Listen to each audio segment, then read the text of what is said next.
Come on. And we're recording. Welcome to Curse of Strahd, episode 12. You missed a really entertaining pre-game conversation about turtles.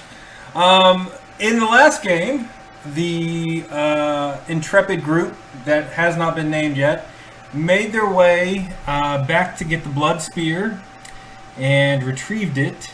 Avoided dealing with the sickly-looking tree and the tree blights, and made their way back to Vallaki to retrieve the Sun Sword. And while they were retrieving the Sun Sword, there we go. Well, Ireena was kidnapped, charmed by Strahd, who was posing as Vasily von Holtz this whole time. And so as the team, the group made their way back to the Blue Water Inn, they realized she isn't there, and that's kind of where we left off. I'm going to take the story from Ireena's perspective with Strahd as they're walking down the streets of Vallaki, probably about 2 blocks from the Blue Water Inn. And as they're going around a corner, a familiar voice says, "I am loyal to my master, Baron Volokhovich, for he has brought me into his home. I owe him my life, but he isn't family." And you see the bald form of Isaac Strahd with his big deformed hand and his axe, and he's walking towards Ireena, who's his sister, and he just asks Vasily von Holtz, "What do you have to do with my sister at these late hours?" And Vasily, Strahd still in that form, turns at him and says, "This is none of your concern. We are going to my residence." And from there, Isaac grabs Ireena's hand. Ireena, give me another wisdom save, I believe, is what it is.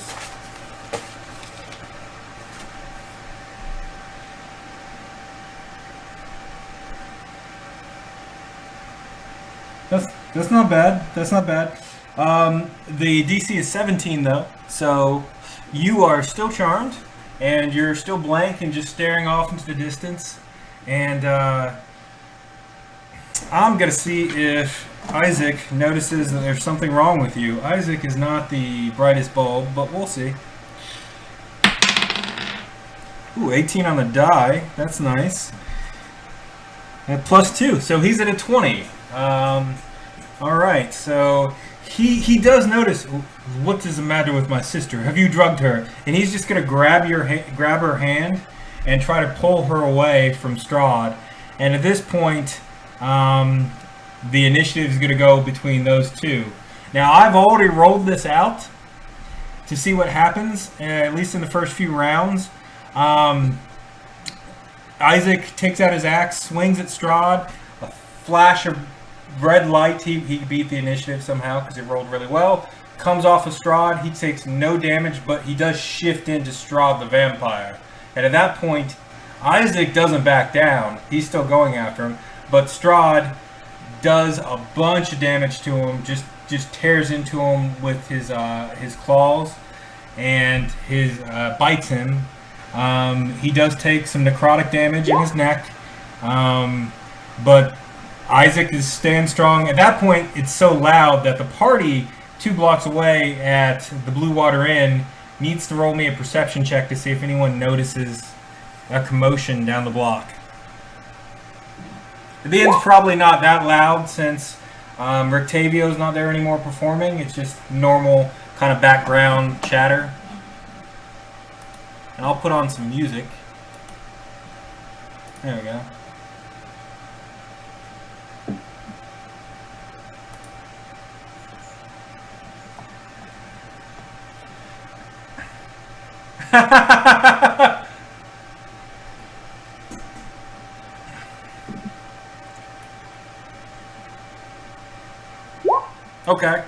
Okay.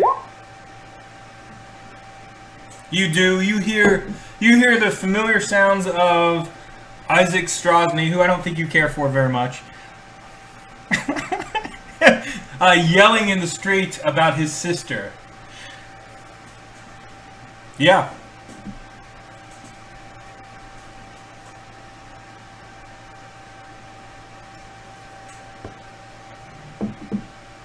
What does the rest of the party do?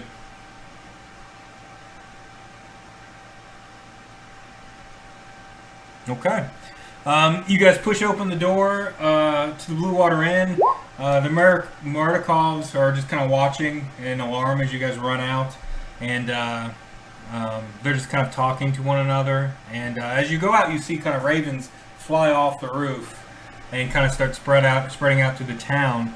And you make it a couple blocks, and when you get there, you just see Isaac Chaulssane, and you don't see anyone else. Strahd has greater invisibility, and is not visible. He's cast it on himself to make himself go invisible and disappear from that situation as soon as he hears the party coming upon the scene. So you see Isaac Chaulssane with his hand on Ireena's arm. Ireena's just blank, staring off into the distance. And give me an athletics, I guess.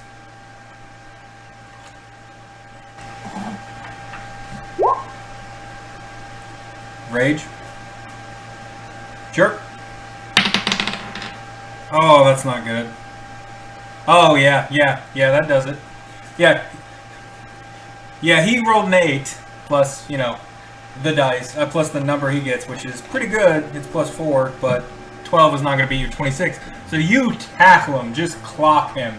His axe comes out of his hand, hits the ground, and he's like, What is this? What are you doing? I'm saving my sister."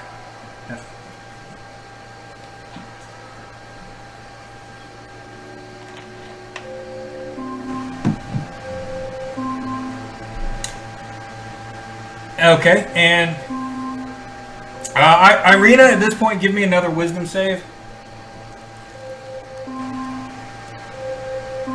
I'll be right back. I have to turn an alarm off.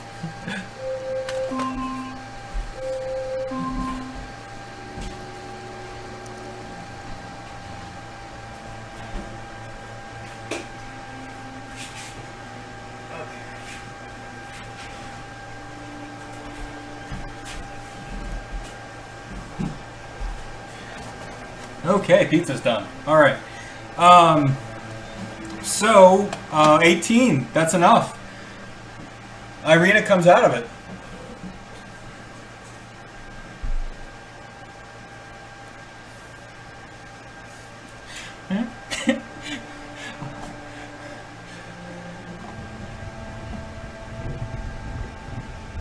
Yep, on top of your other brother. Yeah.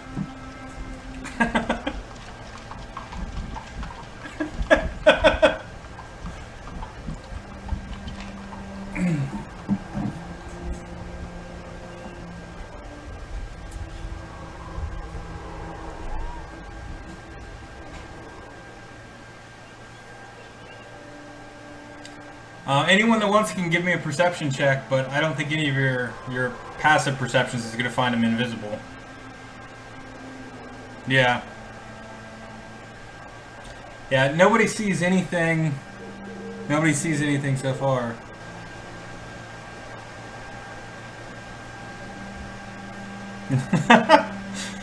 Trill, you've got the sun sword in your hand, and you start getting just images of just rage, of just stabbing into things, and just pure hatred when you hear the name Strahd come up by you, and you get the impression that the sword does not care for Strahd von Zarovich.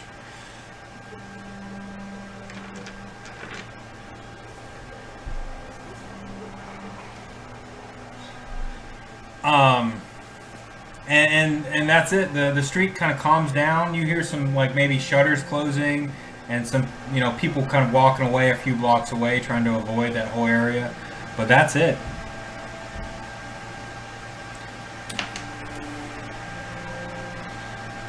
Of course I was helping her.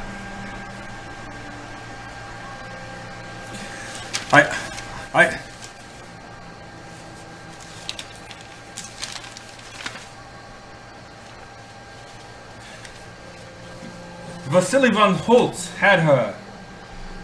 She looked out of her mind. She just looked blanked and soulless like some of the people of the town.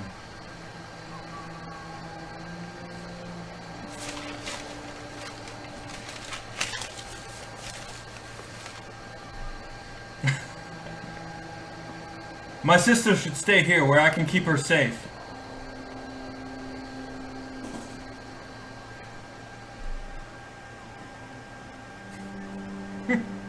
So, yeah, you guys can do whatever you want.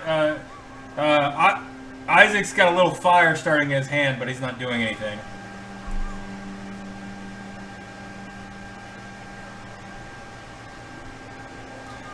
At this late hour, the burgomaster is probably in his bed. But you... He takes a moment, and he looks at his sister, and he says, I could wake him up.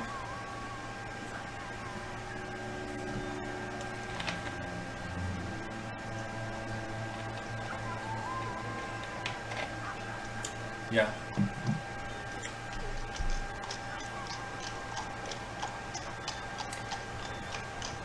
What is this about that evil woman, Fiona Watcher?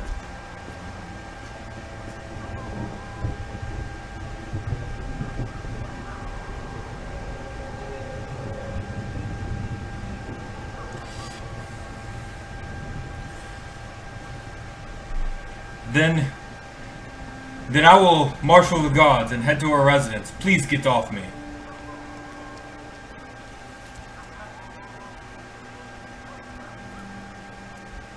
You are not tying me up.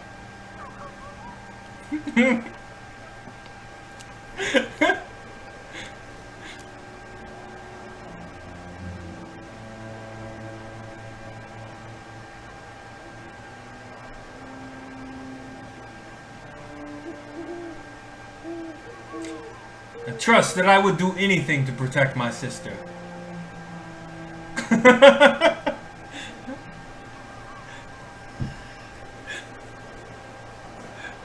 Yep, 26.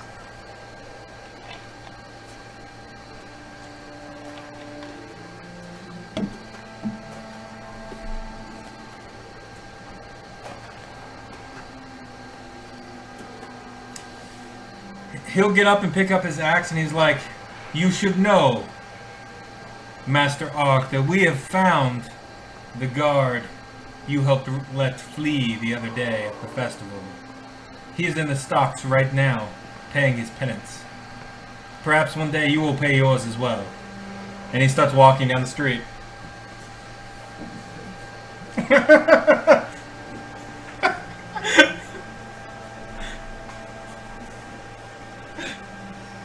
Ashton's there as well in the Blue Water Inn. I assume you guys met up with him.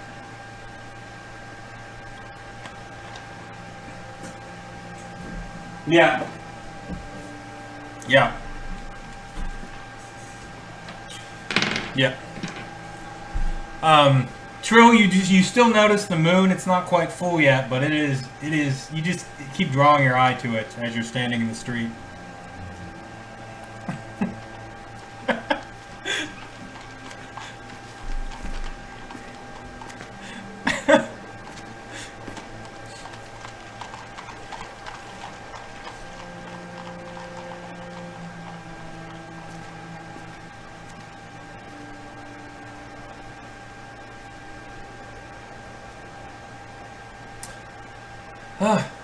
The armor just comes up to you and picks you up. It's quite comical. You're just like this kind of gangly old wizard that he just gets picked up by this suit of armor. Yeah.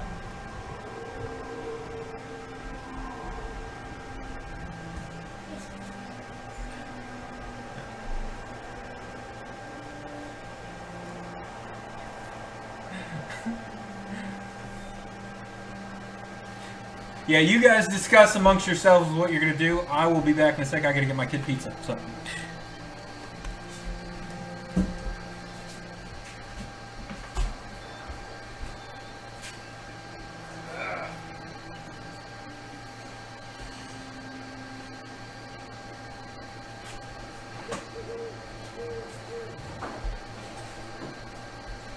Okay, here you go, Kiddo.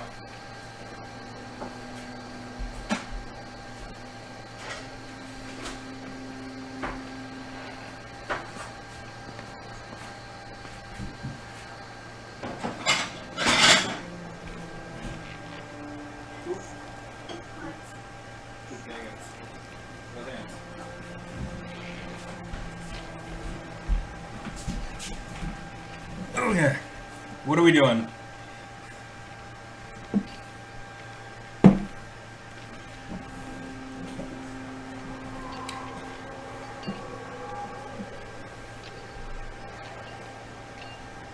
You do know that in the city of Krezk, there is an abbot that is said to have healing abilities and healing powers.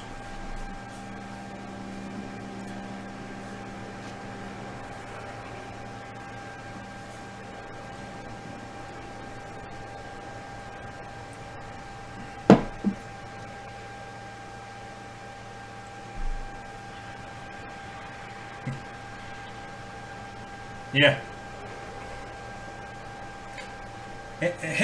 You said put me down, you didn't say gently, so that's the first command it got, and it just dropped you. Like right on the ground. It doesn't even look ashamed. It has no feelings.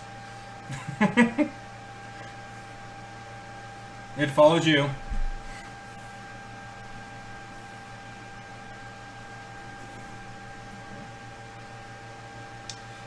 Syrdath, you're seeing that beautiful dusk elven woman just kind of motioning at you as all this is going on.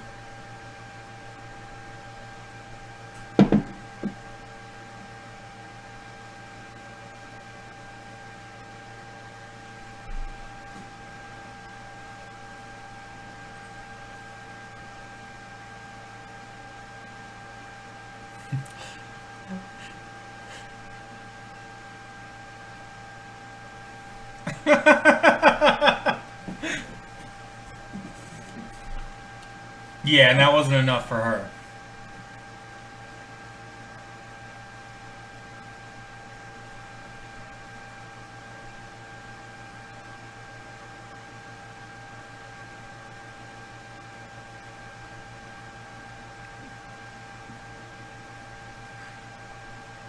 Just a little meta here. I think it's remove curse plus restoration for werewolfism. I think so, but that's a good question, and that's not one that I know. But I should figure that out.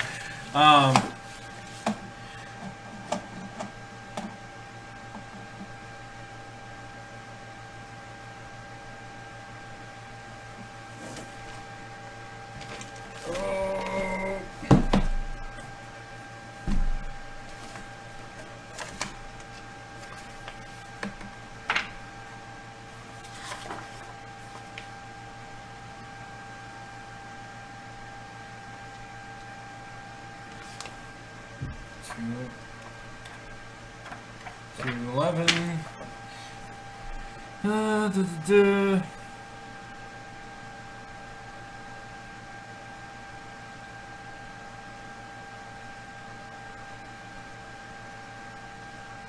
I tell you what, I'll give you a new saving throw. I'll give you a new saving throw on it. It does say cursed with werewolf lycanthropy. Remove curse seems to be something that would apply to it, so.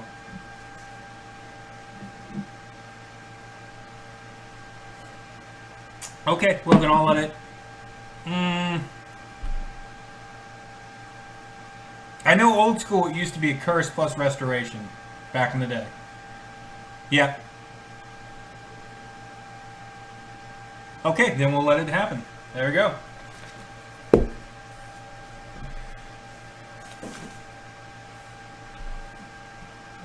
It's got hairs coming out of it. Yeah.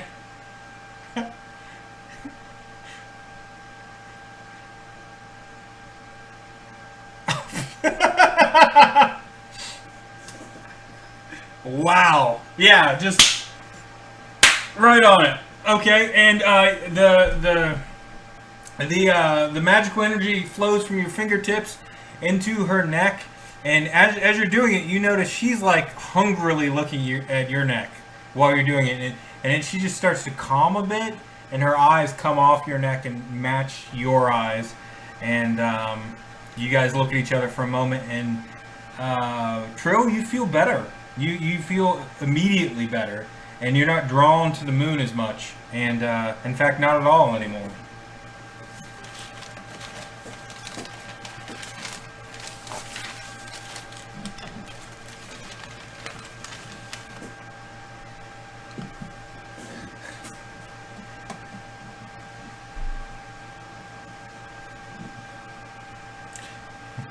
Doctor Wizard privilege, something like that. Yeah. Yeah.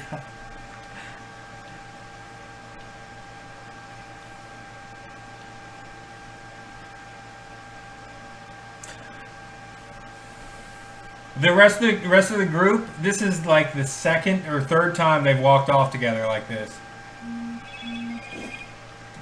Oh yeah, that's right. That's right. This is the first time you've walked off.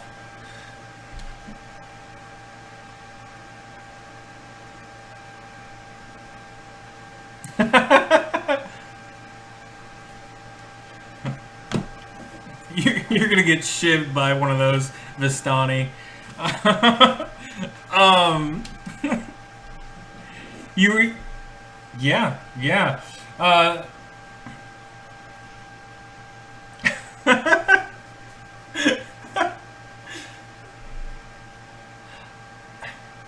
I think you guys. The party only has 3 tents, by the way, at this point.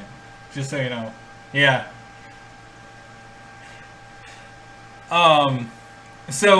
Yeah, you guys are still standing out in the street. It's probably, I don't know, probably about 11:30, almost midnight. Syrdath, that woman is still like she just whispers to you about the Amber Temple and how she desperately needs your help.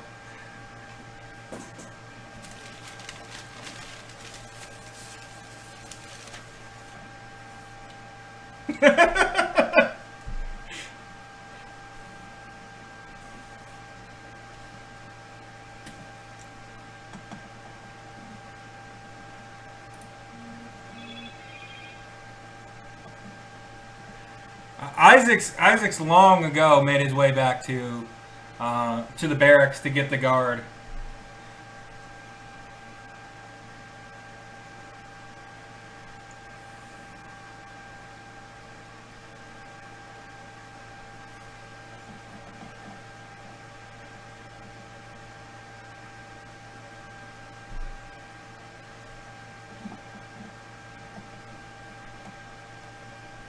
Yeah, free booze will get you a lot. I mean, they are not charging you at all for food or rooms.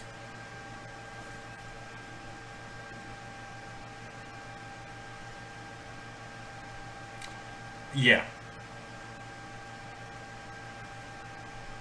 And you still see, you can still kind of hear the ravens flying around the city, and it sounds like they're just searching for something or someone, and they're just...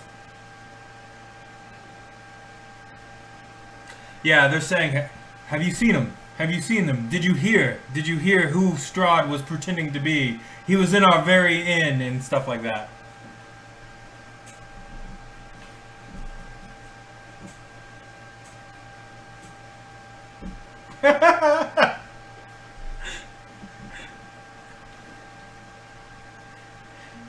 Split the party.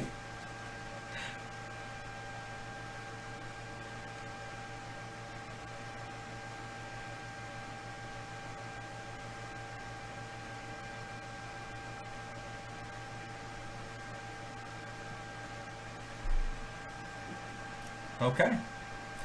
You all make your way back to the Blue Water Inn Fest. There is no competition whatsoever in the inn if you want to try to perform or do any of that. You did pretty rough the last time you tried, so... Yeah.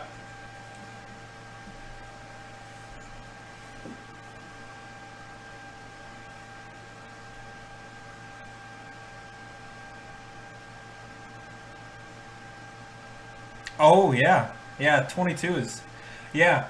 You bust out your loot, and the crowd seems happier because there's more alcohol now, so they're pretty inebriated, and you see the two sons actually of Fiona Watcher sitting in the inn drunk, just smashed, and they're clapping just real hard. You see the toy maker, Blinsky, is in there, and he's just laughing, and he's got a monkey on his shoulder, and he's hitting the table hard, just kind of like dumb laughing, like kind of like that.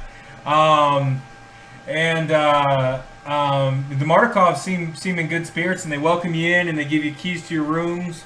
Some of you guys have to double up, but for the most part, you can have your own room. I think the girls might have to share because they don't have enough room. And you feel like you've found something you've lost since you've been in Barovia, and you're just back at it. Your music's there, and everyone just claps, and you make maybe 7 gold, 2 silver out of the performance. And they all have the mark of Strahd on them.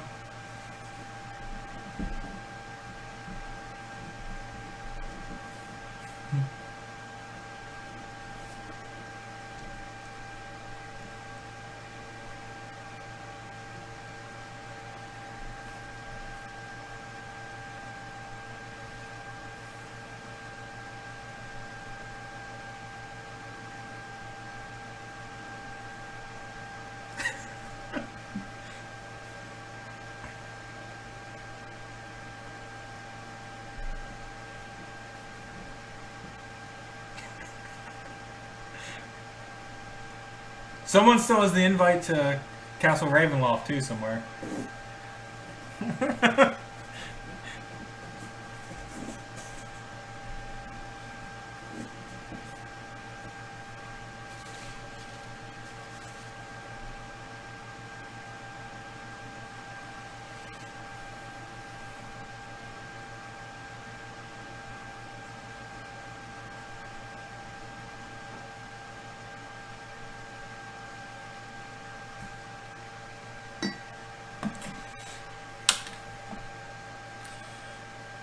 Yeah, I think you've got the Ghost, which is your ally.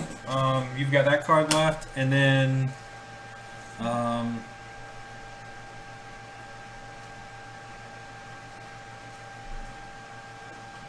yeah, I think that sounds right.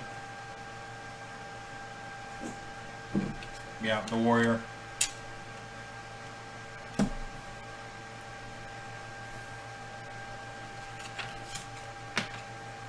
Yeah.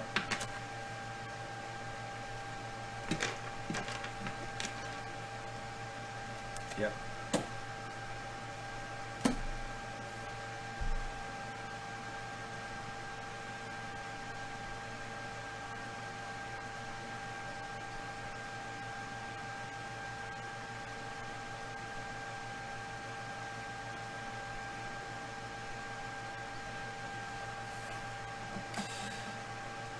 Ashton, as you turn in for the night, you hear in your head the voice of your father, who you've not heard from in a long time.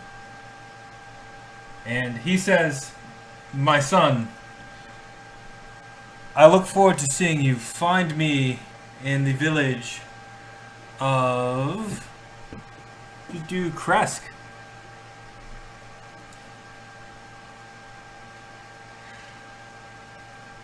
You want to leave here, and I'm doing my best to break the curse on these lands."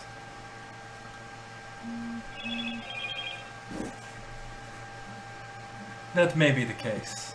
And it stops. He had to use like 3 messages to get that out.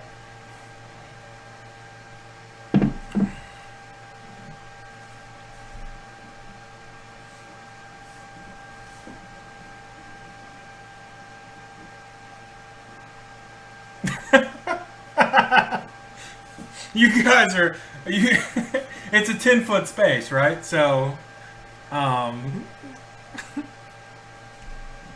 yeah. Yeah, you guys are, you've got a room, you've got beds. Maybe you can put the hut over like 1 bed, and then put a blanket down on the floor or something.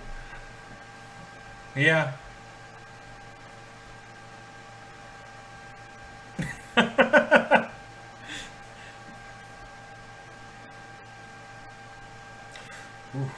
Your suit of armor, by the way, is getting a lot of looks from people, Marick.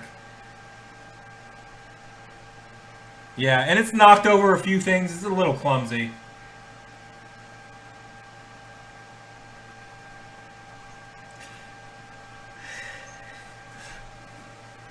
He's asking about the armor. Yeah.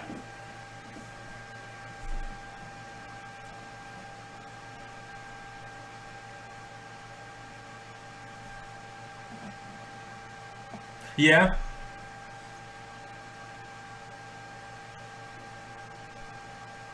Yeah.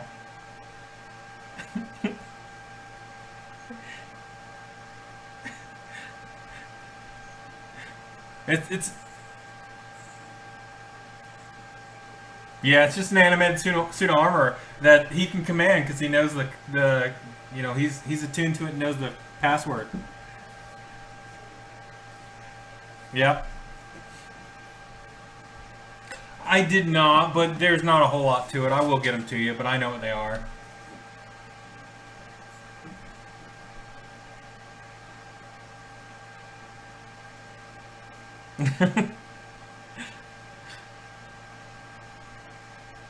The proprietress offers you a wolf pie if you'd like for dinner before bed. Everything served is pretty much wolf steak, wolf pie, you know.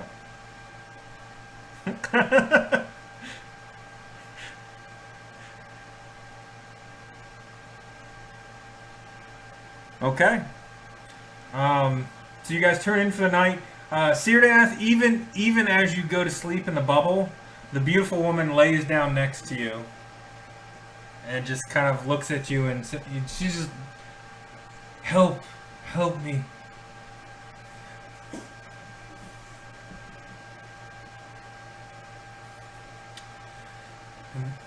There's powers there that can bring me back. Please, please. And she says this again, my son, please. And then disappears. A lot of familiar relations in this game. I like it.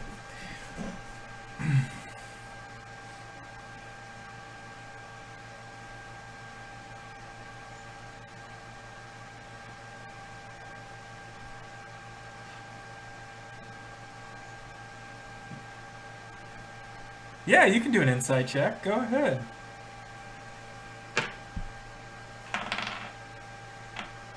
Mm-hmm. Yeah.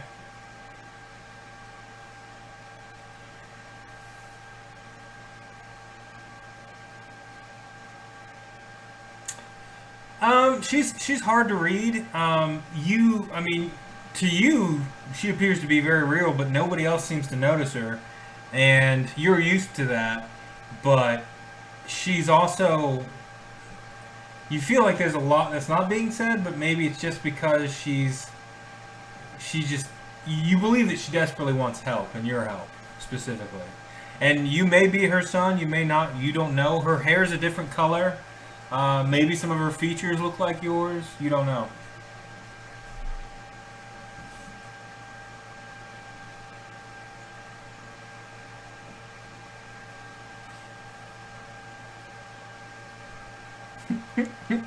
Okay.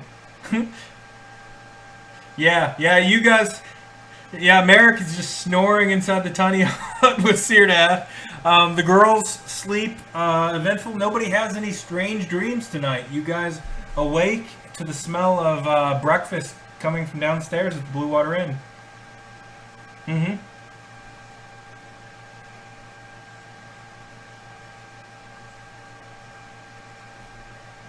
Okay. Do you remember what the stats are on the Sun Sword, Ireena?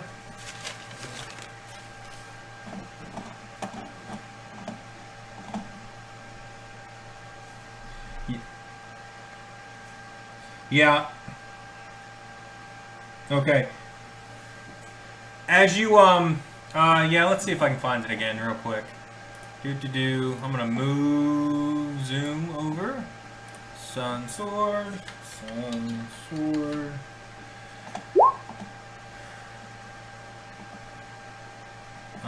No, that's not what I want. Right here, am I the right one? There we go. Yeah, this is it. Sun sword. Yeah, and as you wake up, you actually see images coming from the sword of fondness, of caring for you, of images of a handsome man walking the battlements of a great castle, carrying the sword, and then as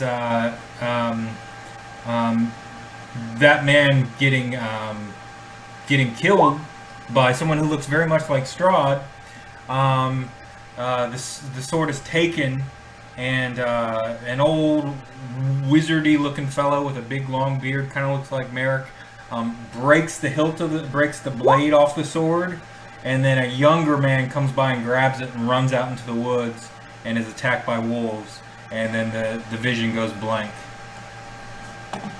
And I'll share the sun sword with you all.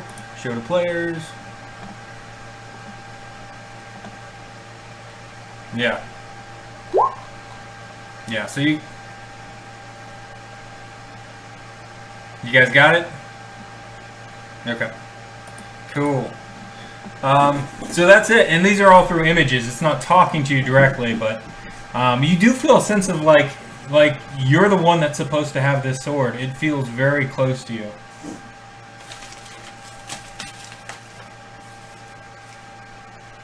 And maybe even you feel like you've seen it before.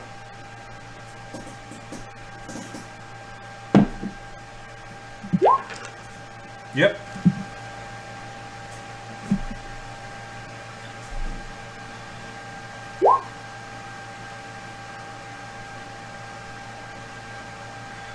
Okay, so that's it. You guys wake up, there's breakfast for you, mostly wolf steaks and stuff like that, some eggs, a little side of, Red Dragon Crush wine, and that's it. There's, the inn is pretty popular in town. It's in the center of town, and it's kind of one of the safer places to be, even in Vallaki, which is pretty safe for a fortified town, so long as you avoid the guards and be having a smile all the time. Here, you can kind of frown and do whatever you want, and no one's going to say anything to you about it.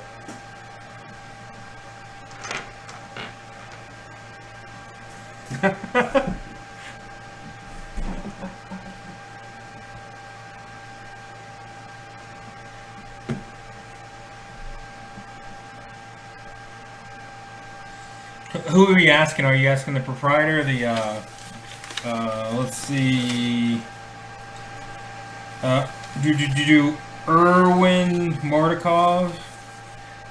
He's cleaning some glasses and stuff and looks at you and he says, my father still blames me for the one that you recovered. Or at least one before that. I don't know which is which, but I know not where that gem is. I know Baba Lysaga has hated the Wizard of Wines for some time now and has accosted my family's land, and I know not where she stays. Perhaps in the woods. There is an old village that was flooded nearby that could be where she's at. There's also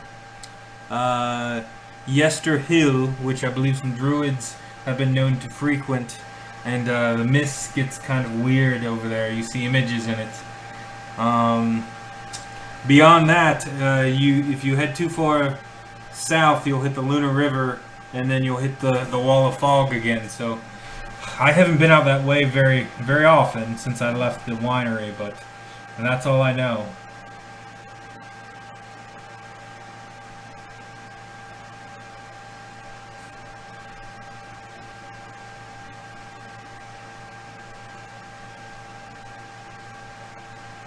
Yeah, and you got that big gnarly looking spear with dried blood on it. Yeah, yeah.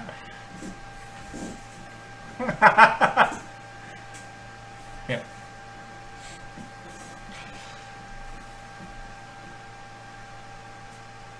You also know there was a haunted a mansion that was said to have housed a dragon south of town at some point, and you still have all the rumors about the wizard that hunts for fish in Lake Zorovich. That's it. I think that's about all the other rumors you know at this point. Yeah, he's been seen casting lightning bolts into the lake, and fish pop up, and he gathers them up and goes back off into the mountains.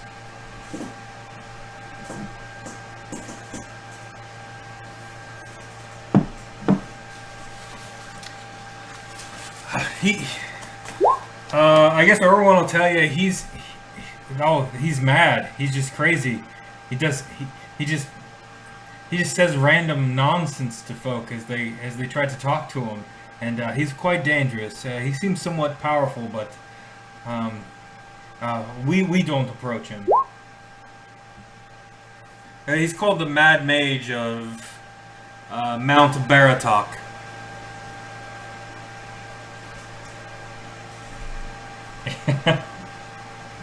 Yep.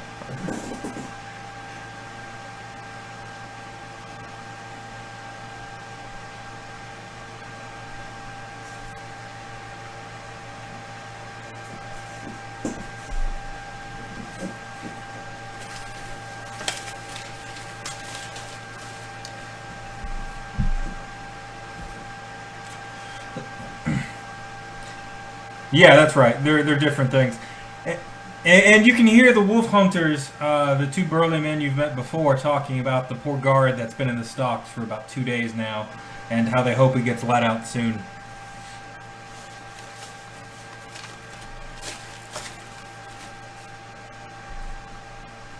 Okay, we'll cross that bridge when we get to it. So, what do you guys want to do?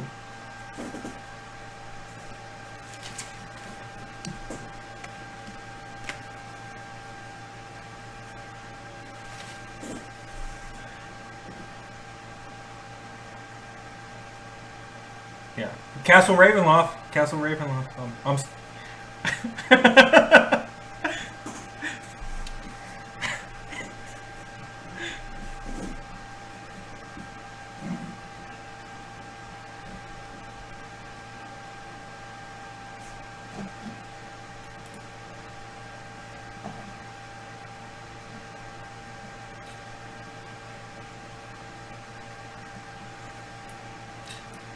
And there's Krezk. There's always Krezk, the other village.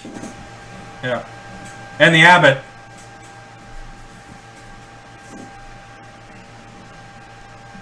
Yeah. Mm-hmm. Yeah. Let me do that.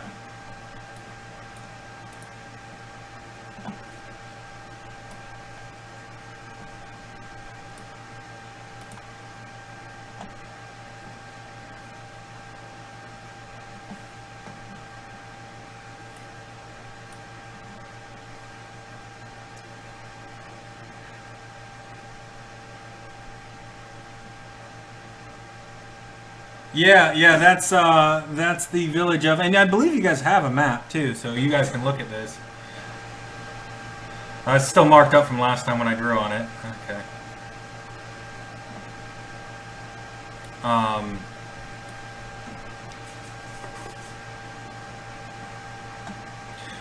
gonna minimize the village of Krezk. Yes, that was the village your father bid you pay him a visit. And I'm going to minimize your guys' video a little bit here to small so we can look at the map. Okay, you guys are in Vallaki, which is circled in purple. You've been to the Wizard Tower, right? And Yester Hill's down there with the Y. You've been there. You've been to the Wizard of Wines. Yeah. There's the city of Krezk, and then there's the flooded town of Berez, which is the ruins of Berez, which is you. So that's down south of you guys. It's Krezk is right here. I'm drawing a circle around it. And then the flooded town is down here with the Q. Yeah. Yep. Oh, that's not too far away. No.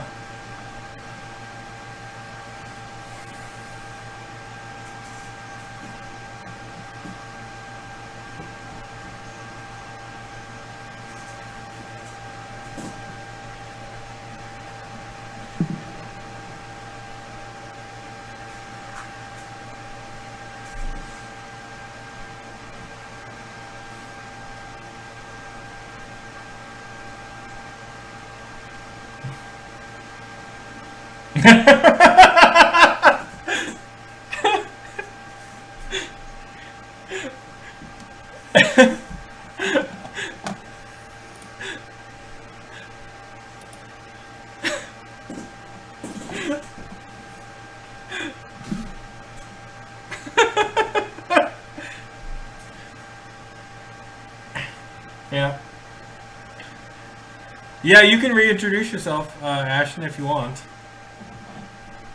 Okay. Yeah. Yeah.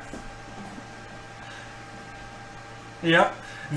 And it's I mean, you know, your father you know, has his quirks, but he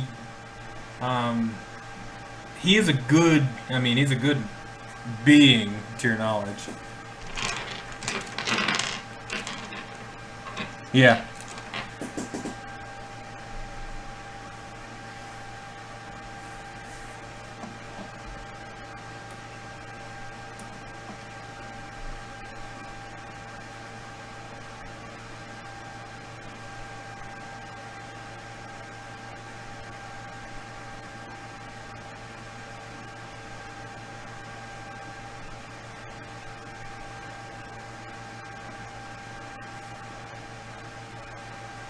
Yeah.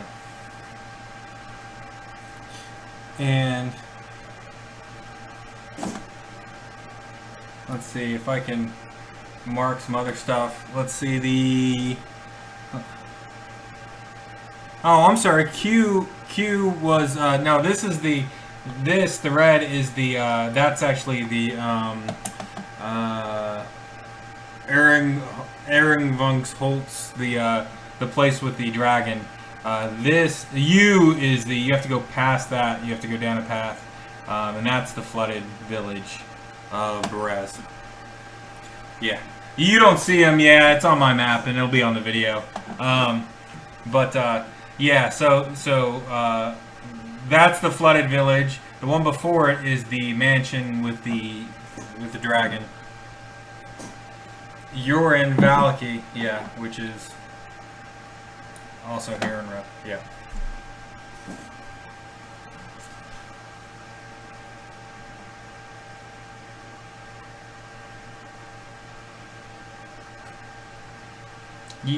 Yeah, you've been to the purple, yeah. Except for Krezk. You haven't been here yet. Krezk is probably a 2-day journey. Okay. Yeah, you guys do have that wagon. You guys load up into the wagon that you got from Esmeralda, who was Rictavio's protege, and you still don't know where Rictavio is, but he left town, mayhaps because Art kept outing his identity, he is no longer about, and which may be a good thing, given that Vasily von Holtz was actually Strahd, and if Strahd figured it out, it would have not have gone well. Yeah, you guys get in your wagon, and you do go past the courtyard with the stockades, and you see a familiar guard who's looking a little dehydrated and tired, and he's just leaning up in the stocks, and his head's down, and they've a little boy has pulled off like a donkey head that was on him, like a paper mache donkey head, and is throwing little pebbles at him. just kind of blankly. Like, you don't even think you don't even know if the kid's taking joy out of it. He's just doing it.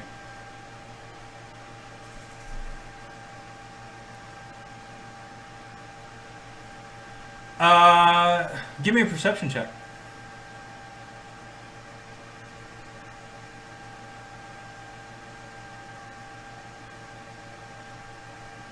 Yeah. Oh, well. Yeah, you guys see some guards kind of off to the side. They're not really looking at your direction. There's two of them that are near, like, the old, weaponsmith that you guys tried to bargain for weapons with previously. And, you know, there's people putting up the next thing for the next festival. It's the same, you know, language that the Baron always uses. All will be well. Attendance is mandatory. This time the torches will be lit. Yeah, the little boy kind of walks off somberly. You don't get any kind of emotion from him. He's just like, I don't know, he just doesn't seem to care about anything, and the little boy just walks off.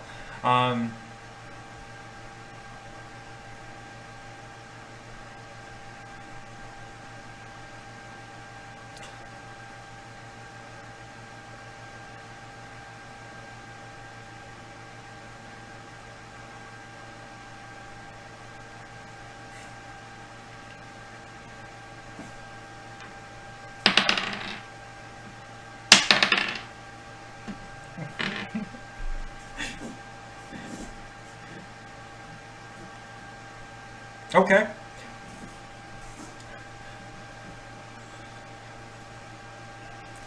The festival's probably in another 2 to 3 days. They do it about once a week.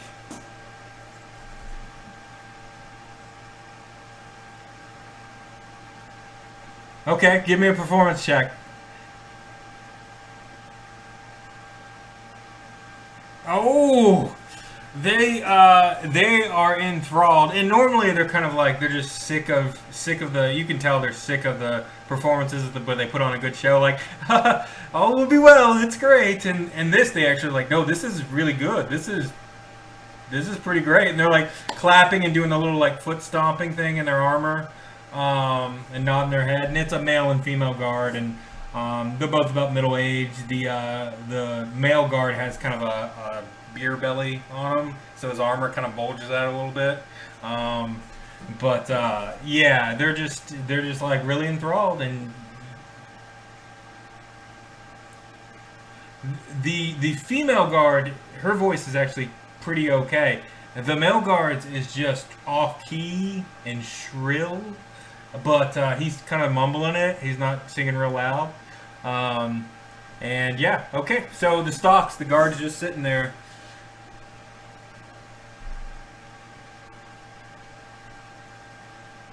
Yeah. Yeah. Okay, give me an attack roll.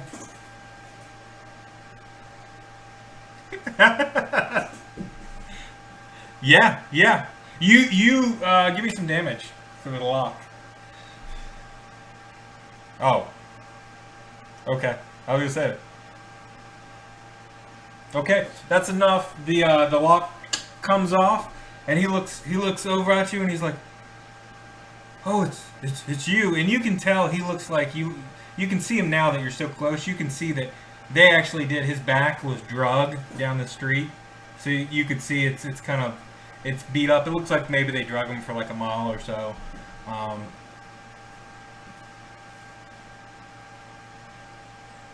Okay.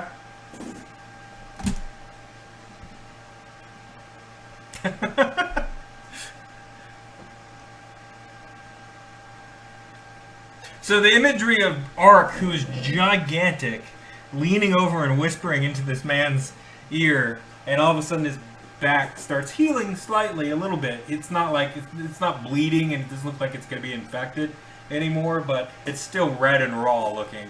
And he gets up and stands very stiffly and says, thank you. I must... Yeah, I'm gonna go. And he just runs. He bolts again, as fast as he did last time. Yeah. And there you are. Your wagon's there. What do you guys do? Are you still just standing around? Um,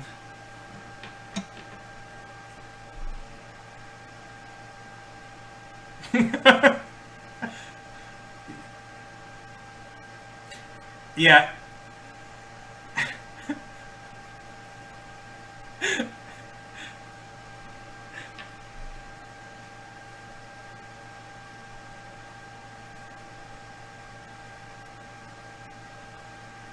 She'll she'll gladly take it and pocket it, and she looks over at the other guard and says, "I'm gonna get drunk tonight." And yeah, that's it. And then they go back and they're looking around, and then probably about when you're about halfway to the wagon, they notice that the other guard is missing from the stocks, and they audibly say an "oh" expletive, and then just run up to the for the kids, and run up to the stocks and start looking around it. And you guys get in the wagon and start making your way out of town. The gates open up. They give you the same warning they always give you. You're not allowed in after dark, even you. And they close the gates, and you start making your way to Krezk. Or okay, or okay, okay. So you make your way over the same bridge with the same signposts, and in the wagon, you guys don't get much trouble. You do notice another carriage heading the opposite direction towards Castle Ravenloft with a skeleton horseman and skeleton horses, and it's just going by. And the skeleton actually nods his hat at you as he goes by. And who's driving the horses? Okay. Oh my God! Are you actually like on top of Higgins' back and riding him, or yeah?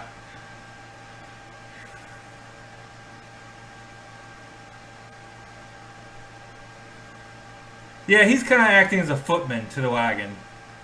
Yeah, let's do that. Because, I mean, it's going to get ridiculous if he's just carrying you everywhere. I mean, like, yeah, tree branches are going to start hitting you as you go through the woods. It's going to be bad. So, yeah, you guys go down the old Sphalic Road. And at some point, as you're going through the woods down the road, and it's muddy. It's still overcast, a bit rainy today, as it always is. And you get to a point where you've been traveling for about a day, and it's about time to set up camp.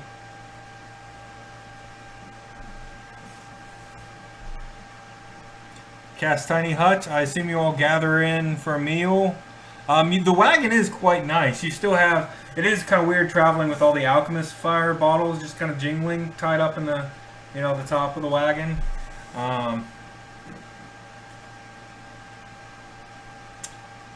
Yeah, I think it did.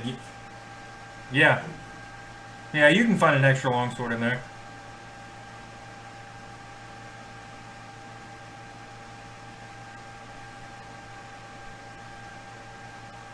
And you see Marick holding a longsword, and he clearly looks like he's never used one before. And some of you were worried he's going to cut off a finger or a hand. Yeah. Yeah. Yeah. Yeah.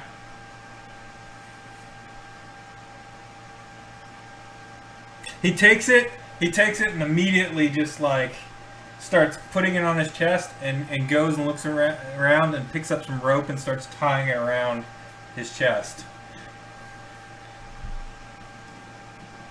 Yeah, so there's just a longsword tied to his chest. Okay. It's probably about 6 or 7 strands around him. Yeah.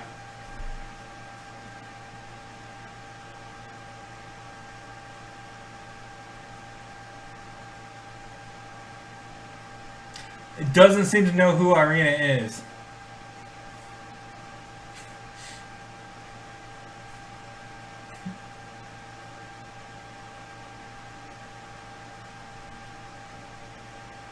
Okay, to your hip. Okay. So it just rips off the rope and the sword hits the ground, grabs it, and puts it on, and then buckles it to... Yep. And then just goes back into formation. No reaction to that. Alright. So, yeah, you guys have the tiny hut. Are you letting Higgins sleep in the tiny hut? Yeah, I mean, what do you just leave? You have 10 feet. I don't know if you, I mean, it's cramped.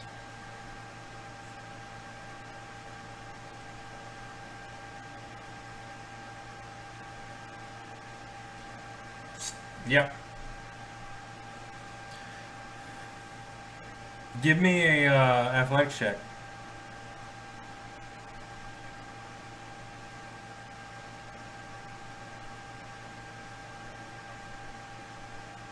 I don't see it. No.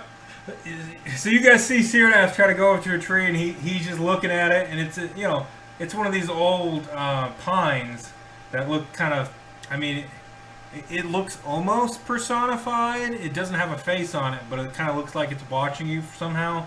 And he goes and tries to climb up it, and just makes it maybe a foot up, and then just slides down.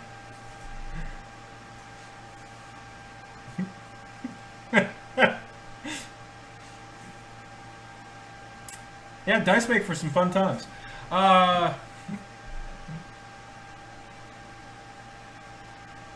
Okay. Yeah. Yeah, give me a perception check as you pee in the tree.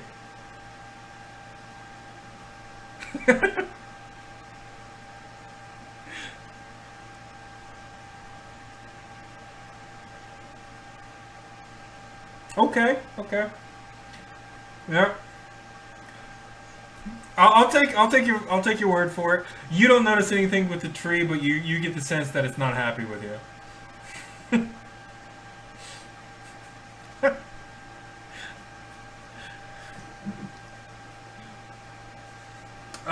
Okay, so you guys sleep through the night, except Syrdath, who doesn't sleep. It's uneventful. You hear howling off in the distance, and it does sound like you hear some passerbyers in the night. Maybe Vistani, you can hear singing. And actually, Trill, give me a perception check throughout the night.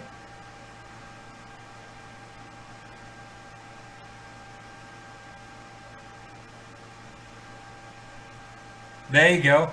That's good enough. You think maybe one of the passerbyers is your young Vistani friend who has taken an interest in you. They're about 30 feet. The dome itself can change color to match its surroundings, kind of. And I assume you guys did that, so it's somewhat concealed. Especially yeah, but I mean, they see a wagon there, but they don't know it's... No one's going to know you're in it, you know. So they just keep kind of going and singing Vistani chant. But you hear him singing, and you hear perhaps... some of the other men that you've met in the Vistani camp's voices, maybe some of the elders that you talked to about the missing child, and they just go past in the night unless you stop them.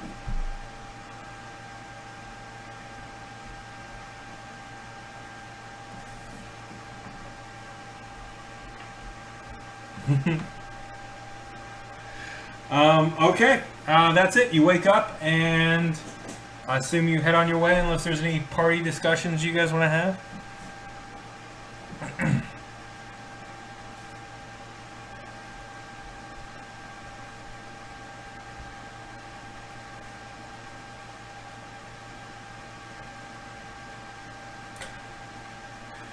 Yeah, I think for an hour you would have had an hour to bond with it, and it is, you get all that, and you know the sword can talk to you, and it feels like you get the impression it can see just like you can around you.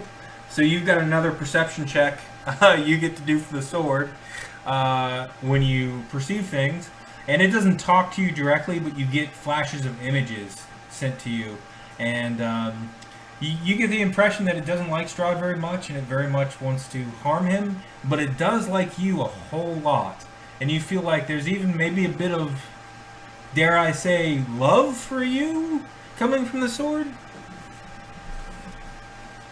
But you're kind of used to that. I mean, you expect that from everyone so far. I mean, you're kind of pretty. Yeah. But yeah, no, you get the impression that it feels at home being with you, and you get images of just like the sword laying next to you as you laid in a fancy like canopy bed in a castle overviewing the lands, and maybe even these lands, but not with the dark sky. The sun was out, and it was pretty, and yeah, but you don't. It seems very familiar.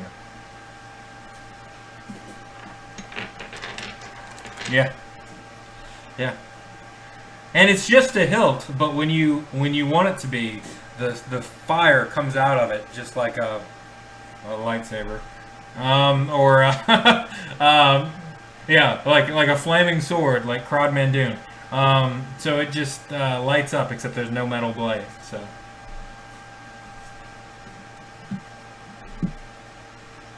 So yeah. Okay. You guys make your way to Krezk. Let me open up to that. So, I'm just going to check our time. Okay, we're doing good. What chapter is Krezk? There we go. Alright.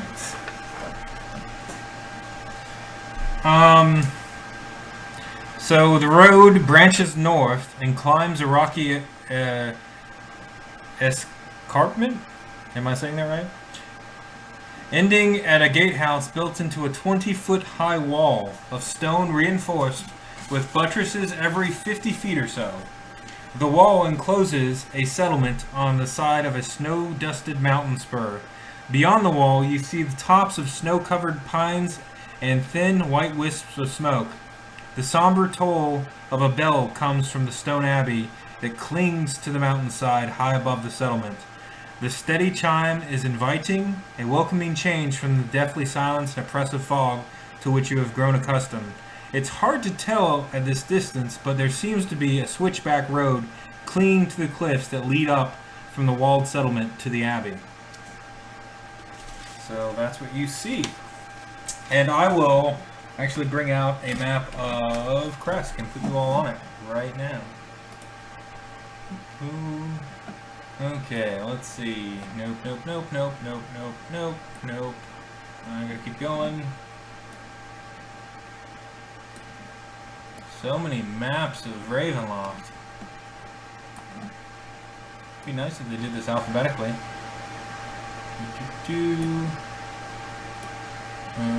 Nope, nope, nope, nope, nope. Nope.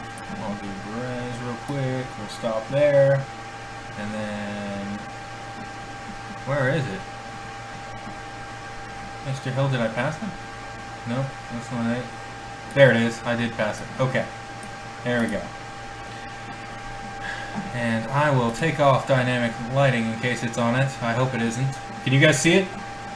Okay, then we're... yes, yeah, you're at that point, and then you can see the outer walls of the gatehouse. That's correct. The gatehouse, as you approach it, the air grows colder, and the walled settlement is probably about 40-50 feet away. Two squared towers with peaked roofs flanked at stone archway into which a set of pair of 12-foot tall iron-bound wooden doors. Carved into the arch above the doors is the name Krezk, K-R-E-Z-K. The walls that extend from the gatehouse are 20 feet high, of course. Atop the parapet you see four figures wearing fur hats and clutching spears. They watch you nervously.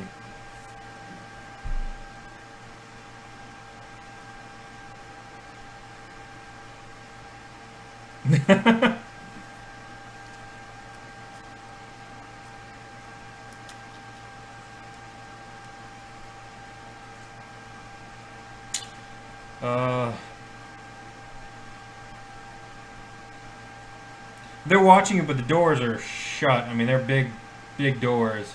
And two of them have like bows, just with not pointing at you, but notched arrows like this. And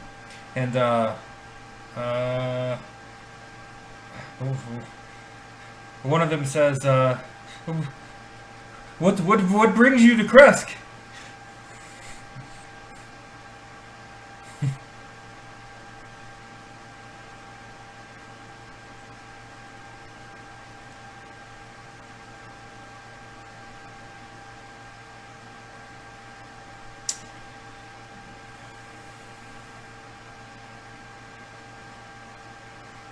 Give me a persuasion check.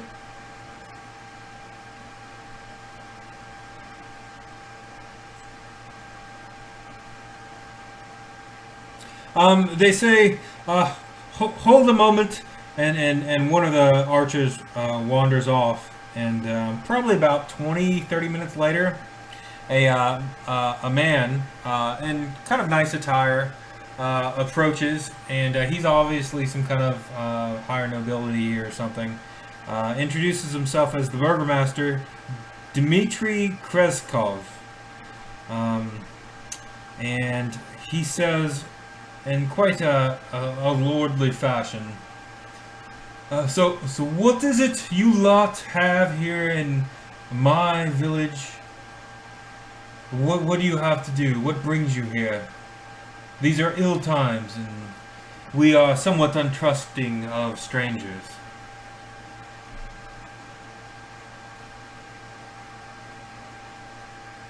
Mm-hmm.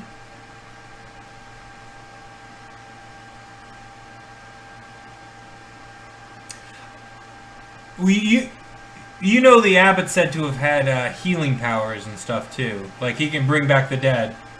Yeah.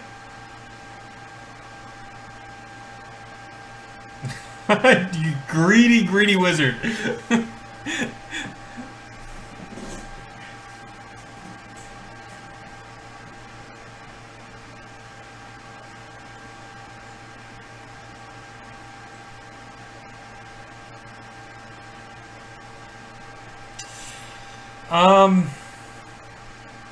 I've seen adventurers such as yourselves before. You were either working for Strahd or foolishly attempting to overcome him, like that wizard did 100 years ago, or no, a few years ago, I think, a year ago. I'm getting my time wrong. I'm sure it was 100 years ago as well. Yeah.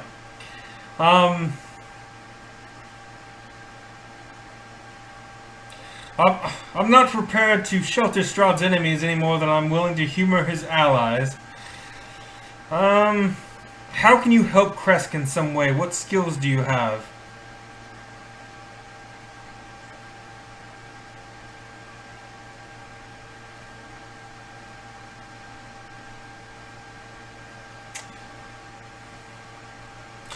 He leans over and he looks at Philip. We'll see evidence of this. Philip, the guard next to him, he says, "Philip, didn't you injure your leg the other day? Go down there and talk to these men and see if they can heal it." And he's like, "No, my leg's fine." And the Lord actually kicks him pretty good. And it sounds like he's got a pretty good sprain, and he limps out. Yes, my Lord. And it takes several men to lift the bar on the gate and push it open. And this man limps out, and he goes, Could you please do something about my leg?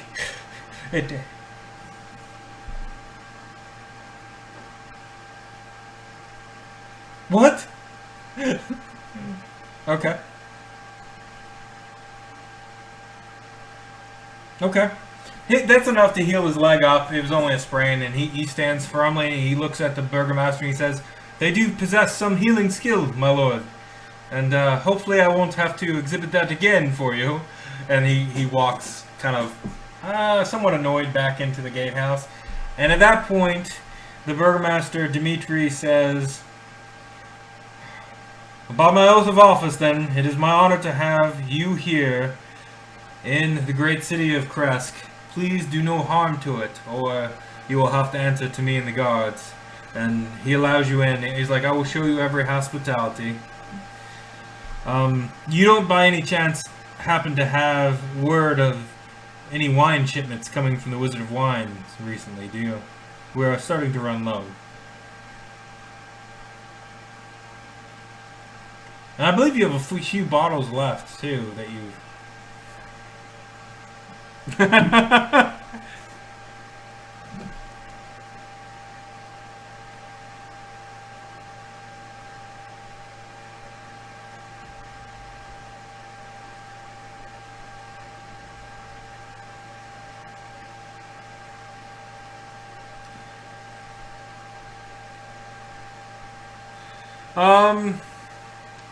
Well, that's good to hear. That's good to hear.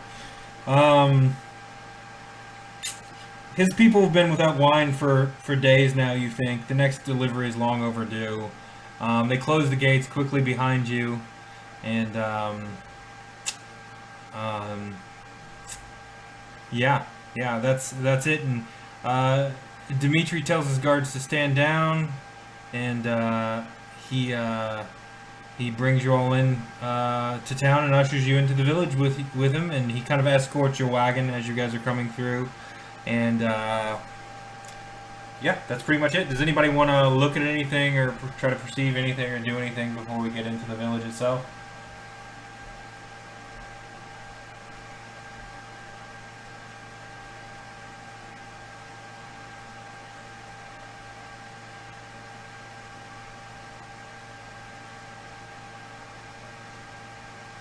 Okay.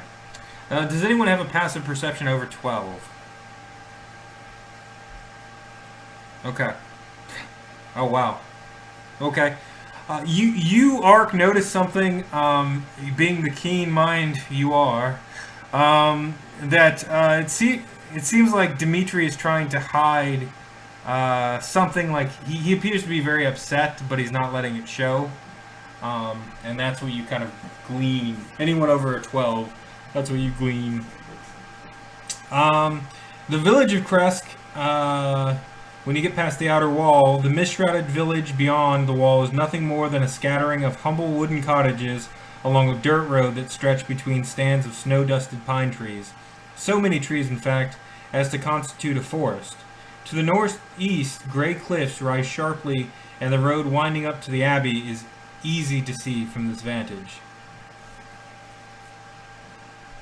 The burgomaster offers you, at this point it's probably about mid-afternoon, mid to late afternoon, and he offers you a meal at his cottage if you want to go to the burgomaster's cottage with him.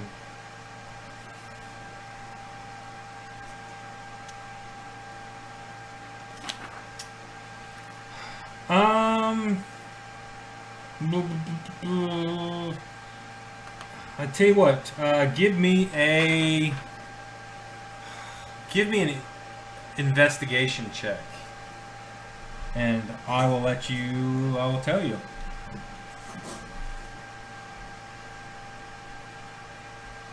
$19. Okay. You learn from that some of the lore of Krezk. You find out that just talking to the passerbyers and stuff as you're heading to the burgomaster's abode, that residents never leave the village for fear of being attacked by wolves, dire wolves, and werewolves. Let's see. About once a month, a wagon load of wine arrives from Wizard of Wines. The winery and vineyard are to the south, which you know.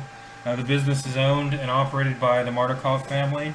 You know, the Burgomaster Krezkov, who you're with, recently lost his 14-year-old son, Ilya, to illness. Ilya was the last of the 4 Krezkov children, so his line is now gone. A pool at the north end of the village provides fresh water throughout the year. Next to the pool, the village's ancestors built a shrine to the Morning Lord in a gazebo. It's known as the Shrine of the White Sun. Let's see, with your 19, you also get... the Abbey of St. Markovia is named after the priest of the Morning Lord who took a stand against the devil Strahd.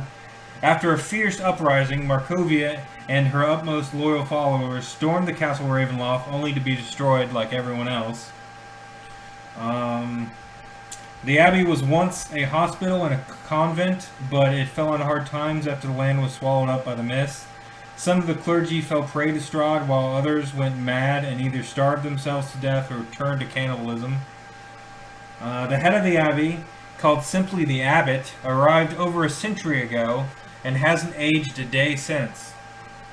He occasionally visits, and Ashton, this sounds very familiar to you about the not aging and stuff. He occasionally visits the shrine of the White Sun, but doesn't talk much, and he demands tribute in the form of wine. No one knows his true name or where he came from, and many believe he's Strahd's servant or a vampire himself in disguise. So that's what you learn. You don't learn anything about books, but you think maybe the abbey may have some. Yeah.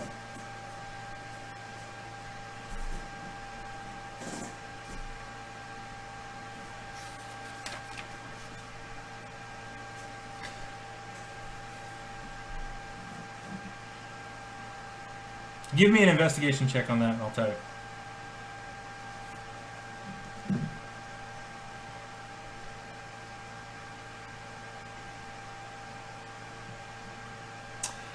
I mean, you hear that he does have healing powers.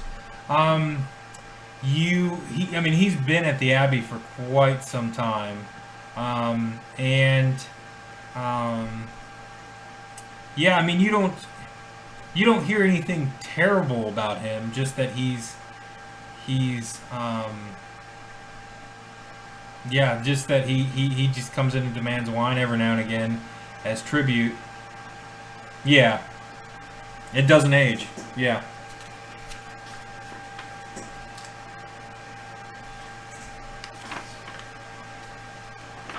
Yeah, you would know it's the Morning Lord, which is one of the two gods here in Barovia. Yep. And that's it. So you guys, you head to the Burgomaster's cottage,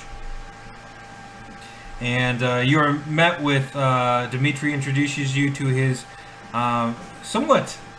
She's got kind of a fiery spirit, kind of like Trill. She just meets you all and shakes your hands heartily and does not waver at seeing the bloody spear on Ark or anything like that. And she says, "My name is Anna. Welcome to my humble home. We shall get you fed and hopefully get you on your way. We do not want to draw the ire of Strahd or anyone else." And she appears to be sad as well. Openly sad about the loss of her child recently that you've heard about, but she's taking it well.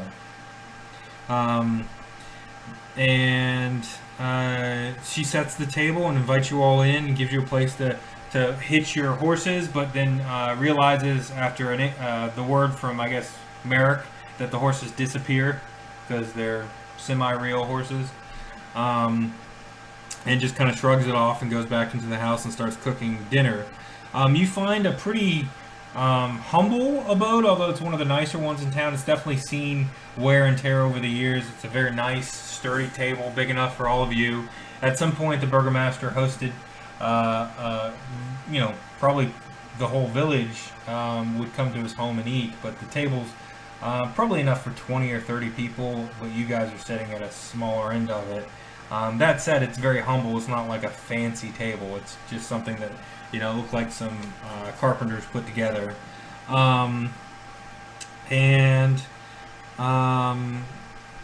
He goes down to his wine cellar, which is looking for some wine, but it's currently empty, so he comes back up and just offers you guys some water for your meal. Behind the residence, there's a graveyard, which is, he tells you, is dedicated to the Krezk family. And that's where the family is interned when they die. And that's where he buried his son, or interned his son.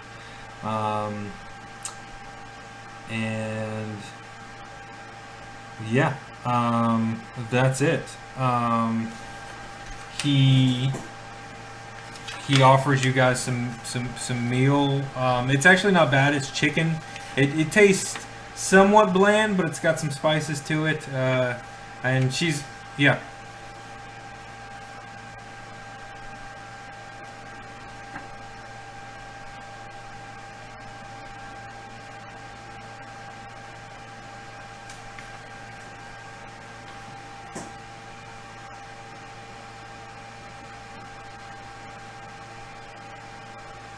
Okay.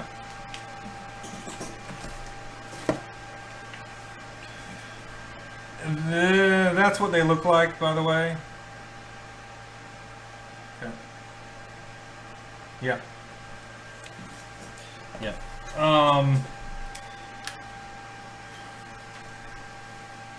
Yeah. It's tough. Um.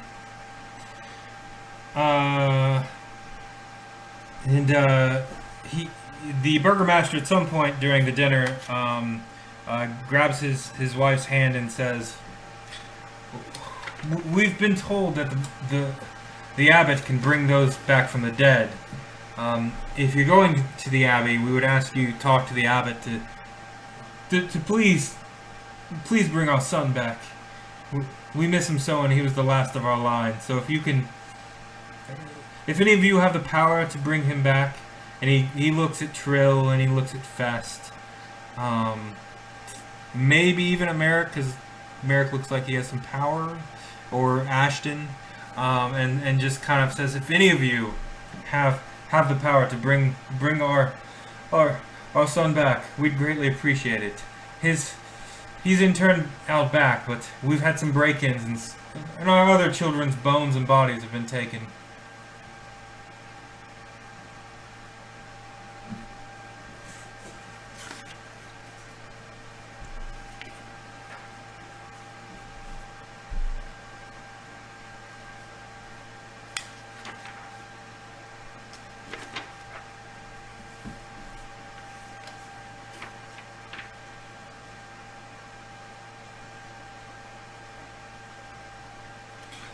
No, we don't.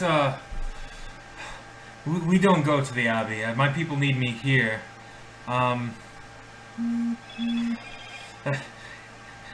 Ilya Krezkov. I mean, it would just be.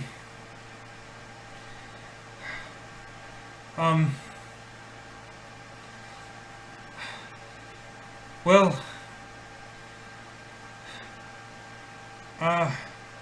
I mean, that's really it. I mean, we just want the abbot to do it. Sometimes he comes in town and he hasn't been here since our son has died. But your adventuring types might have more sway over the abbot than we would.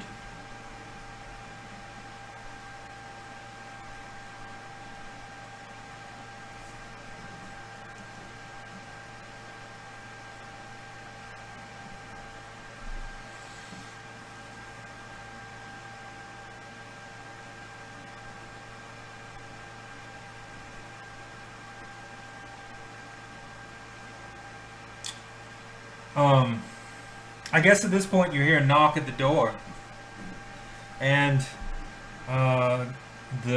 his wife gets up and goes to open it, and she's still shaken by the conversation, and opens the door, and she says, it's the abbot, he's here, we could ask him, and Ashton, as you see the man entering, it's clearly your father.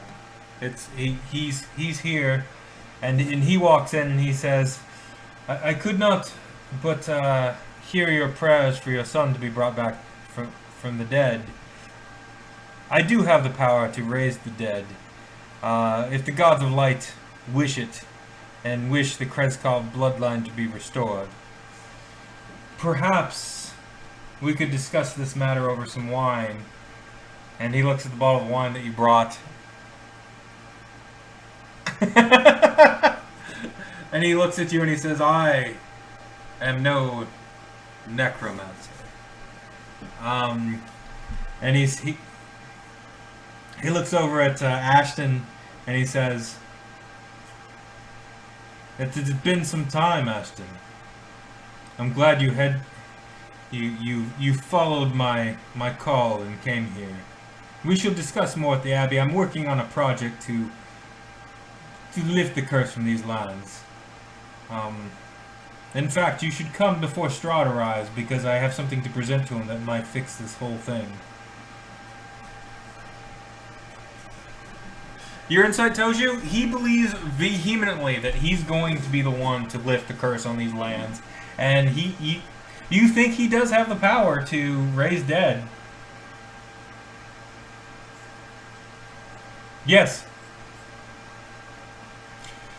I do have it's become knowledge that Strahd has been somewhat obsessed with this one here, this Ireena.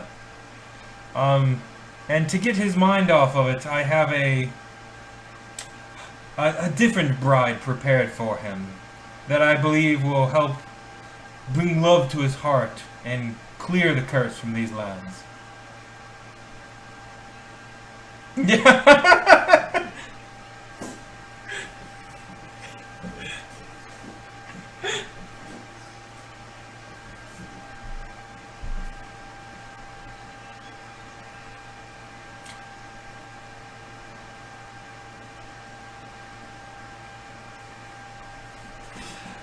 The abbot will get up and be like, I'll go get my son's body right now, or will you come to the will you come to where he's interned in the back and raise him? And the abbot kind of acts like it doesn't mean doesn't matter one way or the other to him, and he starts following the burgomaster in the dark out to the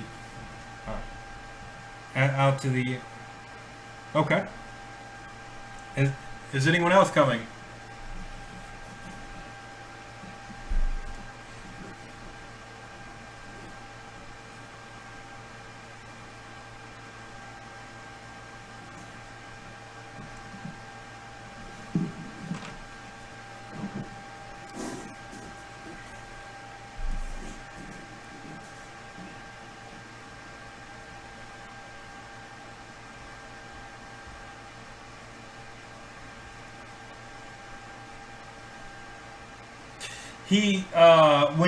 You guys get to the tomb of Ilya Krezkov in the back, this one's chained up pretty good, and the burgomaster has to like unlock the locks and stuff. And the other ones, you can see they've been kicked down, they've got claw marks on them, it looks like something's busted in, or some things are busted in and just ransacked the place.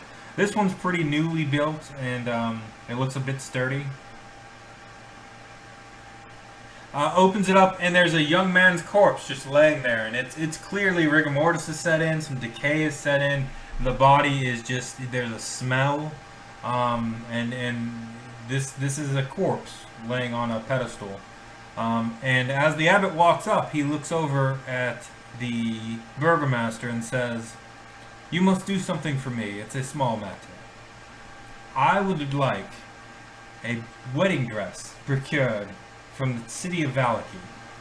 I need it, and it must be in these measurements." And he starts writing down the measurements and gives it to the burgomaster. And the burgomaster just kind of looks lost and says, You've come from Valaki. Perhaps this is something you could do to help me as well." Yes.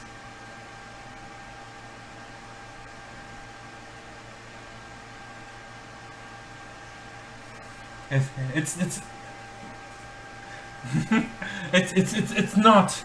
nothing. It's purely motivated by my desire to end the curse here. And he, as things might to one of your bloodline. And then that's right, and that's why I asked you to be here, because I can at least trust half of you to do the job right.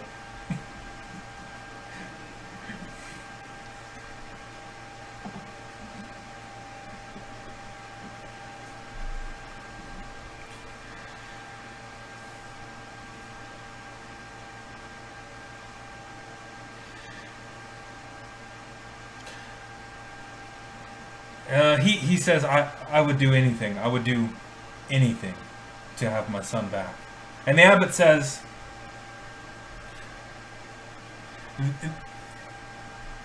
The abbot says, I do not believe that those that die here actually leave these lands.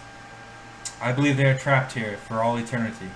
So his soul is floating around somewhere in Barovia, or has been found its way into a new babe.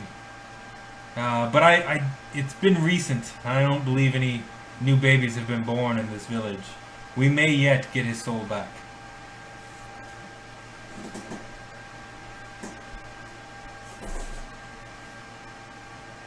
You're gonna try to stop it?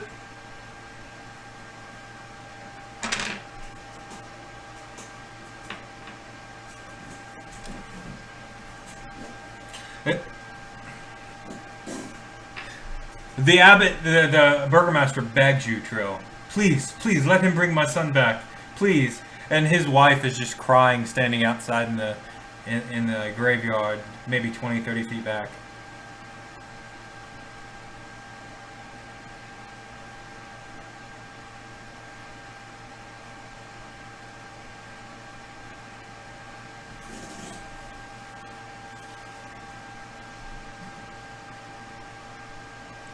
You don't know beyond what the abbot just told you.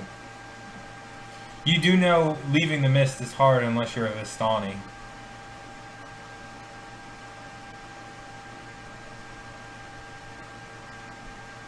I've been here for some time, working to rid this land of this curse, as all of those in the light should be doing. Strahd has a dark hold on these lands, but I believe the way to breaking the curse that has been forced upon him by the dark powers of these lands is through adding love to his heart, as I have always tried to do, is spread love.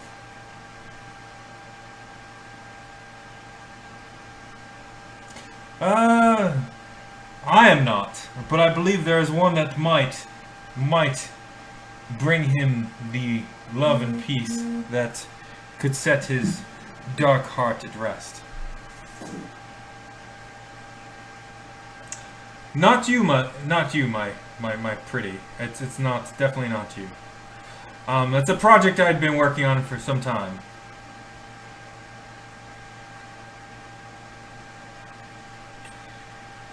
Nothing of that sort, no. And he reaches his hand over the body and he's gonna cast.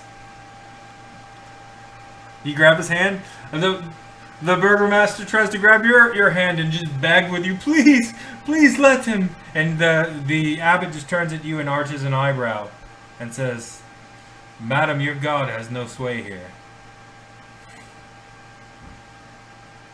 Say what? Okay.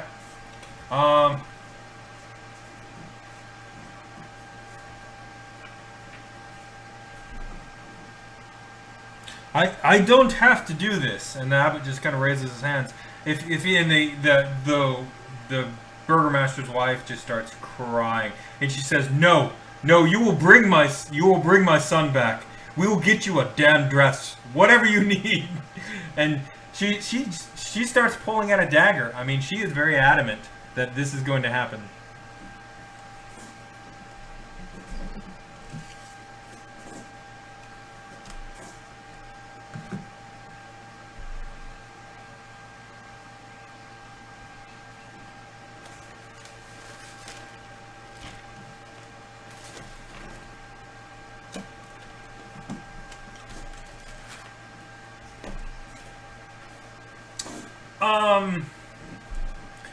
He probably serves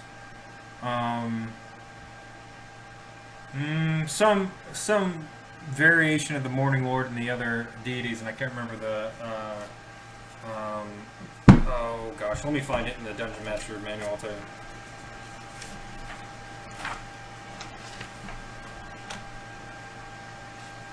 Yeah. Oh, she looks at you and she sizes you up. She looks like she's been in a fight or two. It lights up, casting light across the whole. They had like a flickering torch before, but it's now bright around you. And the sword starts sending images to you like yeah, let's kick this off, kind of like it's excited. And And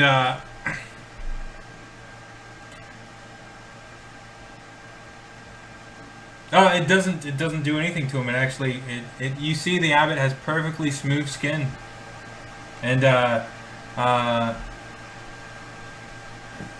yeah, the flames kind of flicker in his eyes, and you see the reflection, and he looks into you like he's reading your very soul.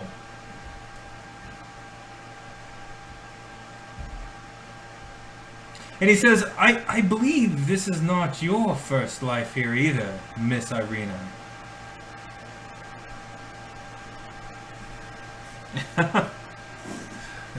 Perhaps one day you'll find out.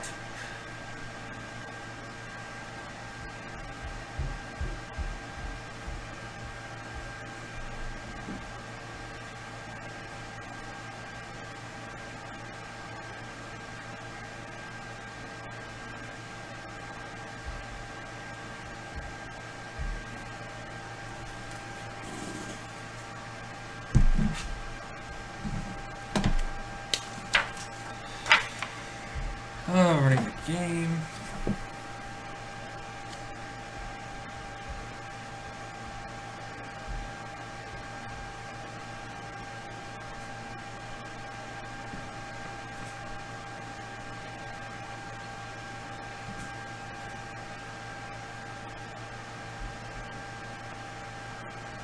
Yeah, Palor. Yep, that's it.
He casts Calm Emotions on Trill.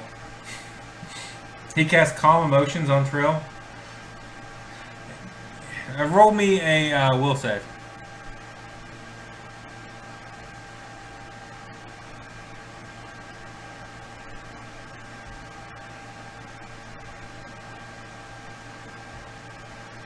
Yeah, it's wisdom. Just add your wisdom modifier to the dice, I think. Oh. Yeah, you don't calm.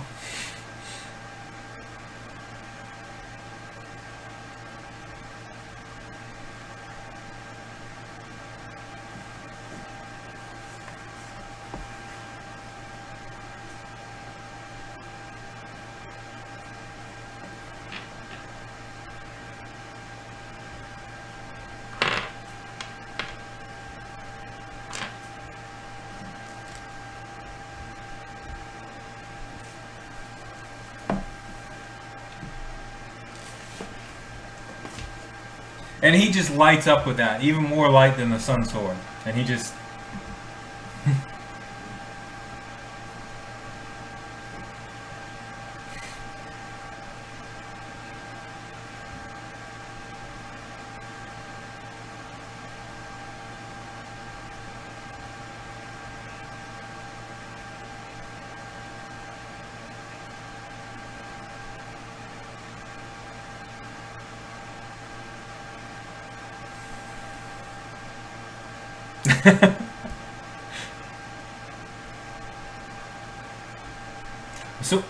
So shall we do this?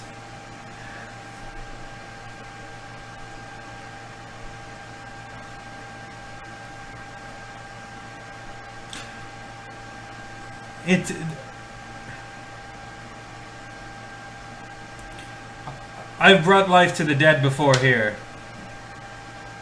See what?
To be very clear, I am getting this wedding dress, yes?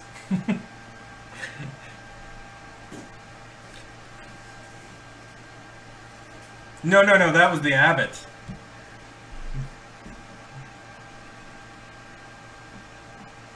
Yes, it's not much to ask for.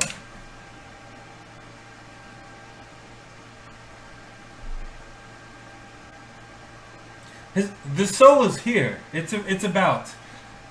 Perhaps it's part of the marching that goes into Castle Ravenloft every night. And Ireena, you know about the marching of the dead because you've seen it more than once.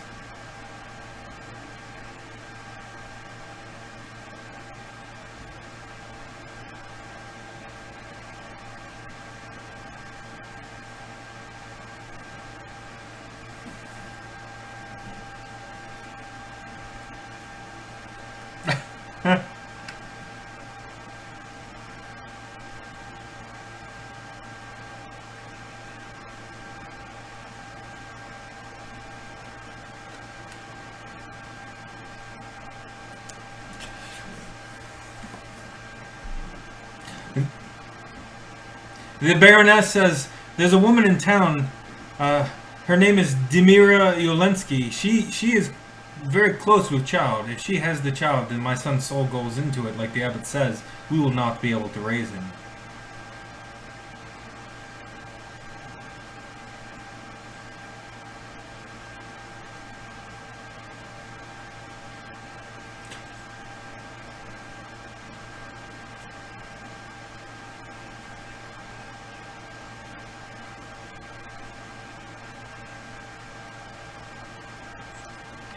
The abbot says the ones that are born over the population are soulless.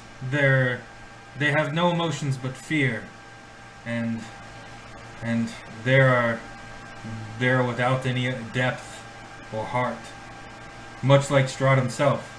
But there are few, much like I believe Ireena here, that have souls been reincarnated into them.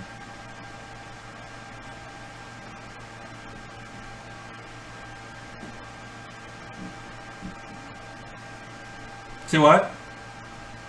No, she's still got the dagger and she's gripping it.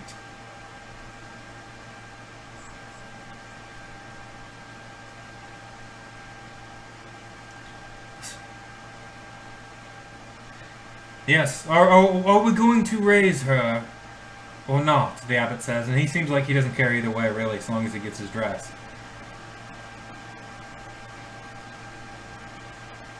And the burgomaster says, yes, this is my call, this is my village. Yes, raise him. And he will... Yeah, go ahead.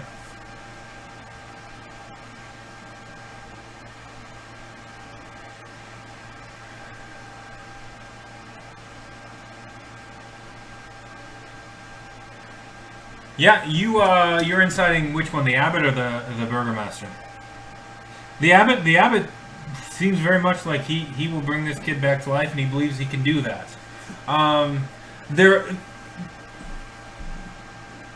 Yeah, you get the impression that he is going to use the spell that he has used before, and it has worked before, to varying degrees at least. Okay. Trill, are you going to stop this or not? You left? Okay. He puts his hand on, and light flows from his hand and goes into the body, and it slowly starts healing up, and the body of Krezk is at 1 hit point and comes to light life as Raise Dead is cast on it. Now I have to roll on a chart because Barovia. So let me let me roll on this chart real quick, and I'll let you know. Okay, that's 10 and 3, so 13.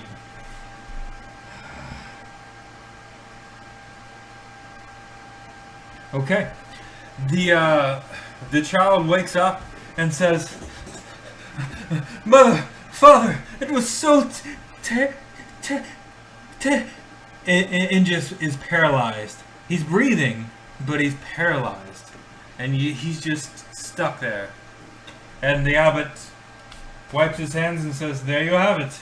Your son is alive, and I'll expect the dress within a week." And he walks out. And what?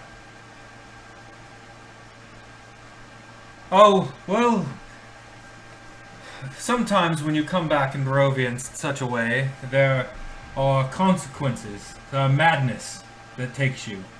He may be fine, he may not. Time can only tell. He's been resurrected. It's traumatic for anyone's mind.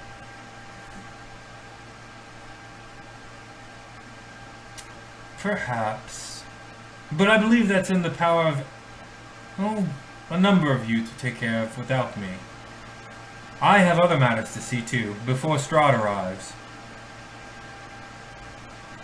Are you gonna do it? Okay. You cast Lust of Restoration, and that clears his mind, and he's back, and he's talking with his mom and talking with his dad, and he's just crying and saying, "I was dead. I'm back." And he seems to be just a scared young man. And the abbot just kind of like, I don't know about proud about himself, but like, of course this is what happened, and just kind of starts walking up towards the abbey.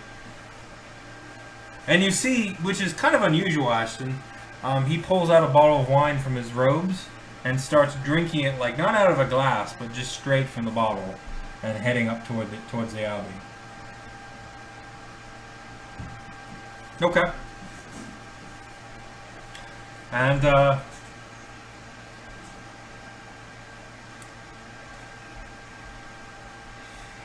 I'm going to cure these lands in the name of the light, as only I can do. And perhaps you can help. Perhaps. And then he'll just kind of quickly disappear into the darkness. No, he's gone. He's gone. The mist kind of starts flowing around him, and he's out.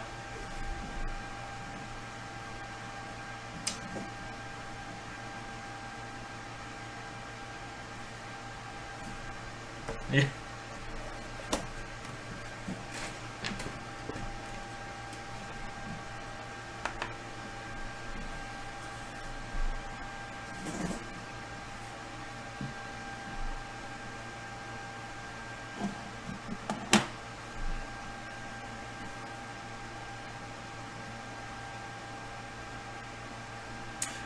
So, yeah.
The family is crying, and they're taking their son back, and the son gets up and he's walking out. He's a little stiff, but he's walking back into the house. And appears to be, you know, recuperating from an illness, but alive and well. He's breathing. Nothing about him seems to be undead or necessarily evil or anything like that. No, he's just crying, and his mother sheathed her knife and is kind of, has one of his arms over, and his dad has the other arm, and he's, thank you, at least to the ones who weren't opposing the resurrection, and is carrying him back into the house. And he says, I'll have rooms for you here tonight if you want, or you can try to proceed to the Abbey. We hear strange talk of the Abbey, so be safe if you go that way.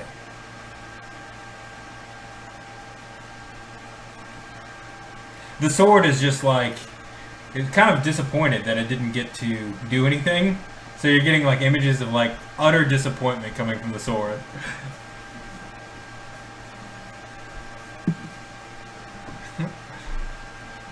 Yeah. It gives you images of a rock in front of you, kind of telling you not to trip and to be careful, and gives you images of you like falling on your face, so it wants to avoid that.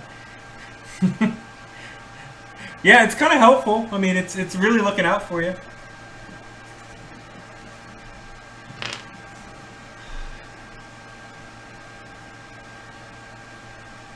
Is that what you guys want to do? It's kind of, it's not quite dark. The sun is maybe got a couple hours. You can probably make it to the Abbey before dark. You kind of got halfway through your meal, so you haven't eaten all of the food that was provided, but you've got enough to kind of get you through.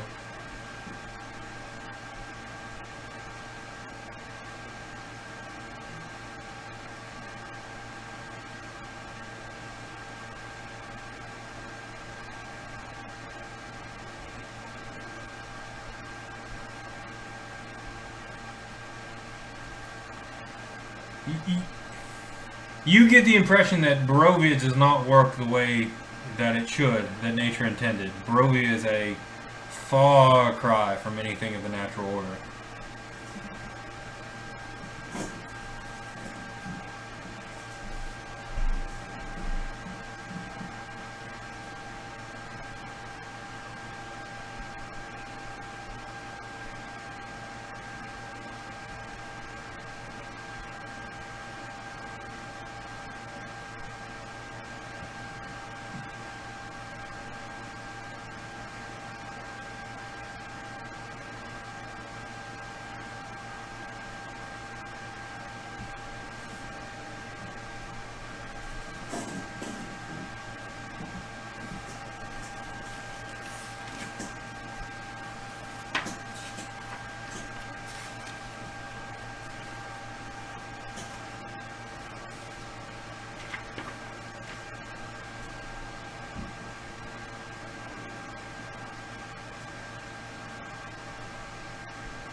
Yeah. Yep.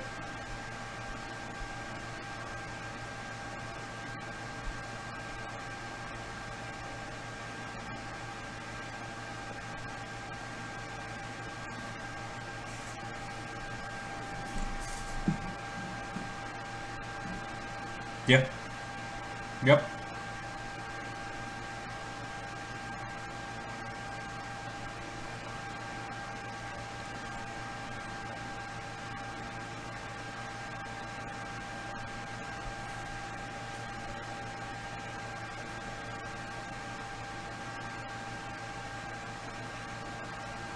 He's in the house, the residence with his son, and talking to him, and they're just crying and so happy, and yeah.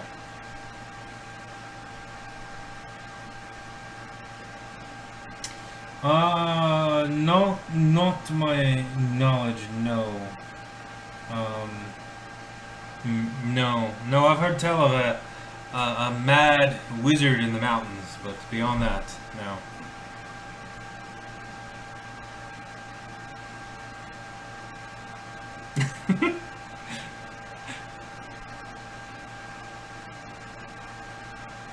So, are you guys gonna start making your way up towards the Abbey? Assuming you get the wagon going?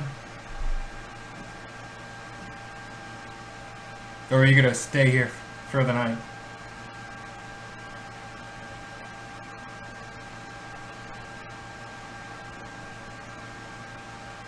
Yeah. You think he probably possesses, in Ashton, you know he possesses the power to bring that woman who thinks she's a cat in Valaki, the daughter of the demon worshipper that you had an encounter with. You know he's got the power to fix her.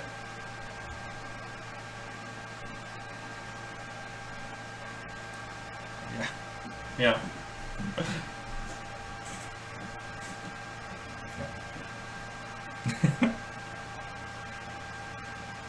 Yeah. Yeah, and yep.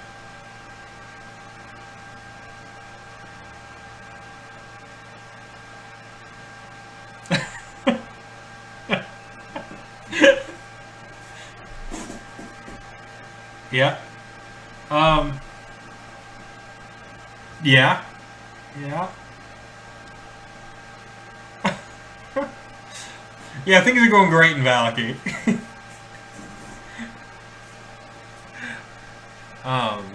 So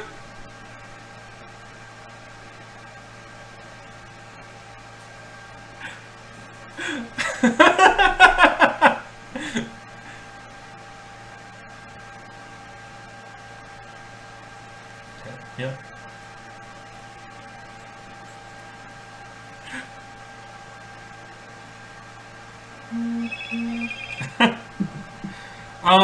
Okay, so let's take a 10-15 minute bio break here, and we'll decide what you guys are going to do, if you're going to spend the night or head up into the Abbey, and we'll go from there. I'm going to pause the recording because we are resuming local recording. So the party is at the Burgomaster's cottage and is deciding what to do for the night, and I'll leave it to you guys.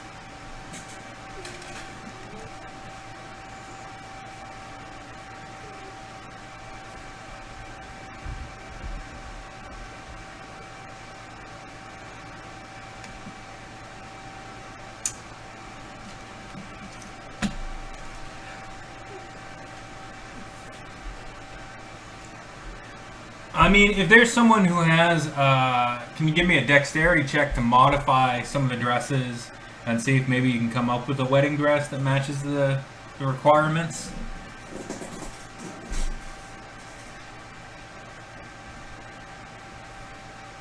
And there's some needle and thread and stuff in there. I mean, I'll let you do it with advantage if somebody wants to assist.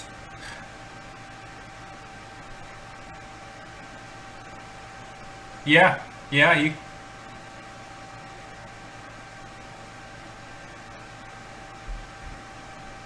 Okay, you can roll with advantage, or you can both roll individually.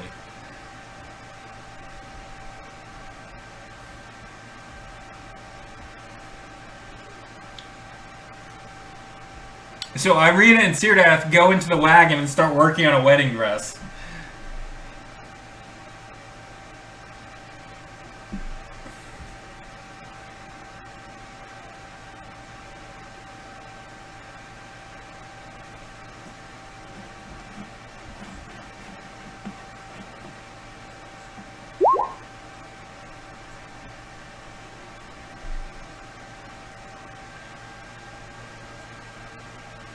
Oh, okay. Yeah, saves is a little different. Yeah. Liz, you did a dex save, but it's...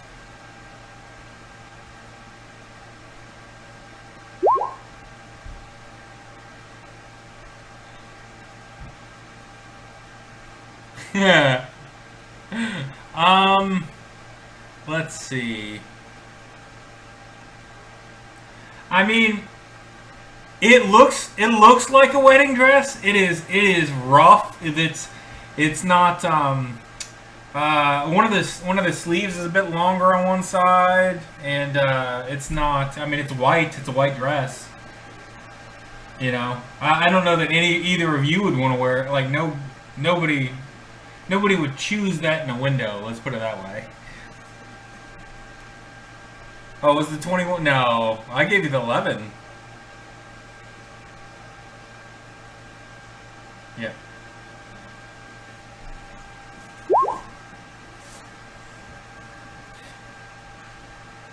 Yeah, yeah.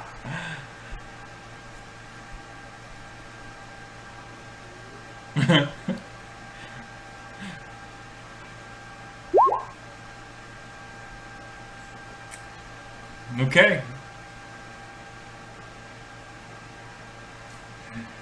You've got a dress. What do you guys want to do? Spend the night here? Keep going on to the Abbey? Go to Valaki?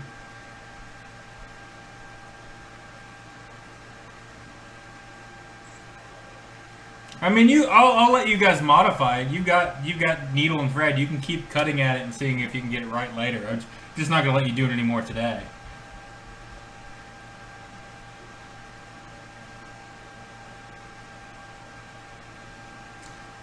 And Trill, you do have like lacy dresses and stuff.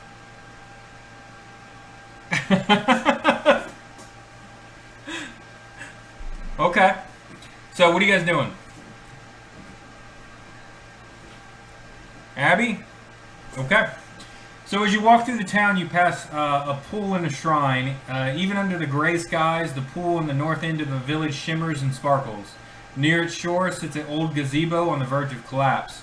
A wooden statue of a mournful, bare-chested man in paint-chipped and faded stands in the gazebo with arms outstretched as though waiting to be embraced. Yeah, so you kind of pass that on the way. Do you guys want to go look at it, or...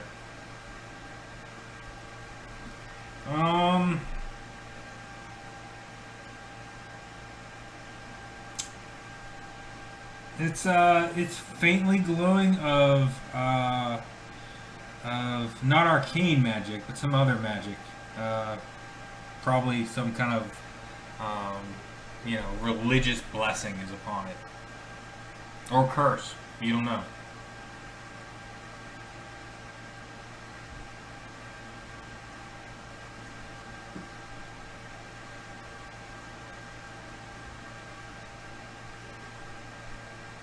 Yeah.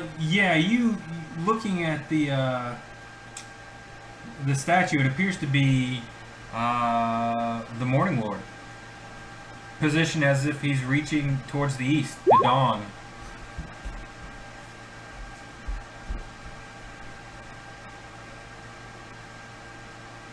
Okay, you do identify?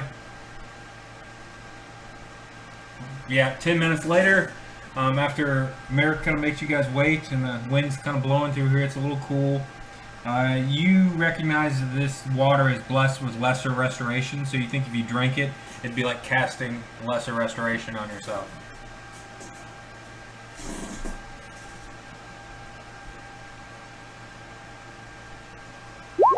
Okay. You scoop up a bottle of water out of the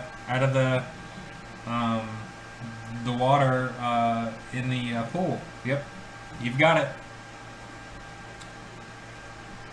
You think it looks like the magic has actually faded in the pool. It used to be stronger at one time. You get the impression.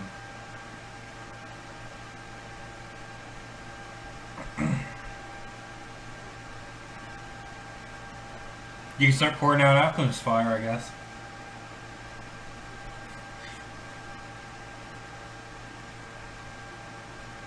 Yeah, I'd say you'd have like 2 or 3.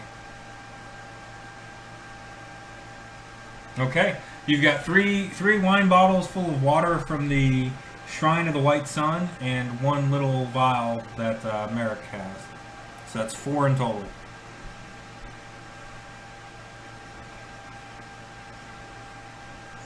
Yeah. Okay. As you make your way up towards the Abbey, I assume you guys leave. Okay. The switchback road that hugs the cliffs is 10 feet wide and covered with loose gravel and chunks of broken rock. The ascent is slow and somewhat treacherous, and the air grows colder as one nears the top. The road climbs about 400 feet, so it takes you guys about the rest of the light. Although as you get to the north gate, the road from the village climbs above the mist to the wide ledge on which the abbey is perched. And I'll just switch you guys over to the abbey now on the video. Oop. Okay. And can you guys... Oop, it's starting to populate. Can you guys see this? Nope. All black? Okay. Let me... I don't know if the monsters on this are hidden or not, if there are monsters. We'll find out. I'm about ready to take over oh, come on. Let's see. It keeps putting me back at the beginning. Let's try this one more time. Ooh, ooh. Okay, page settings. Fog of War, dynamic lighting. Dynamic lighting off. On, off. Page D. Oh, okay. Okay. I'm trying to... Yeah, hope he's okay.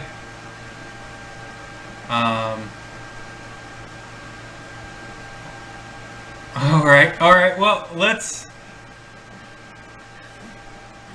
Yeah, okay. Let's stop right here. It seems like we just lost half the party.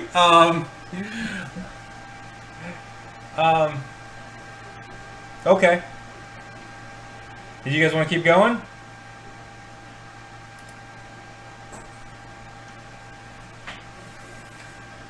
It is 2:48, so we almost have about 3 hours in. So I think this is a good point to stop for the day, and we'll deal with the Abbey next time we come back.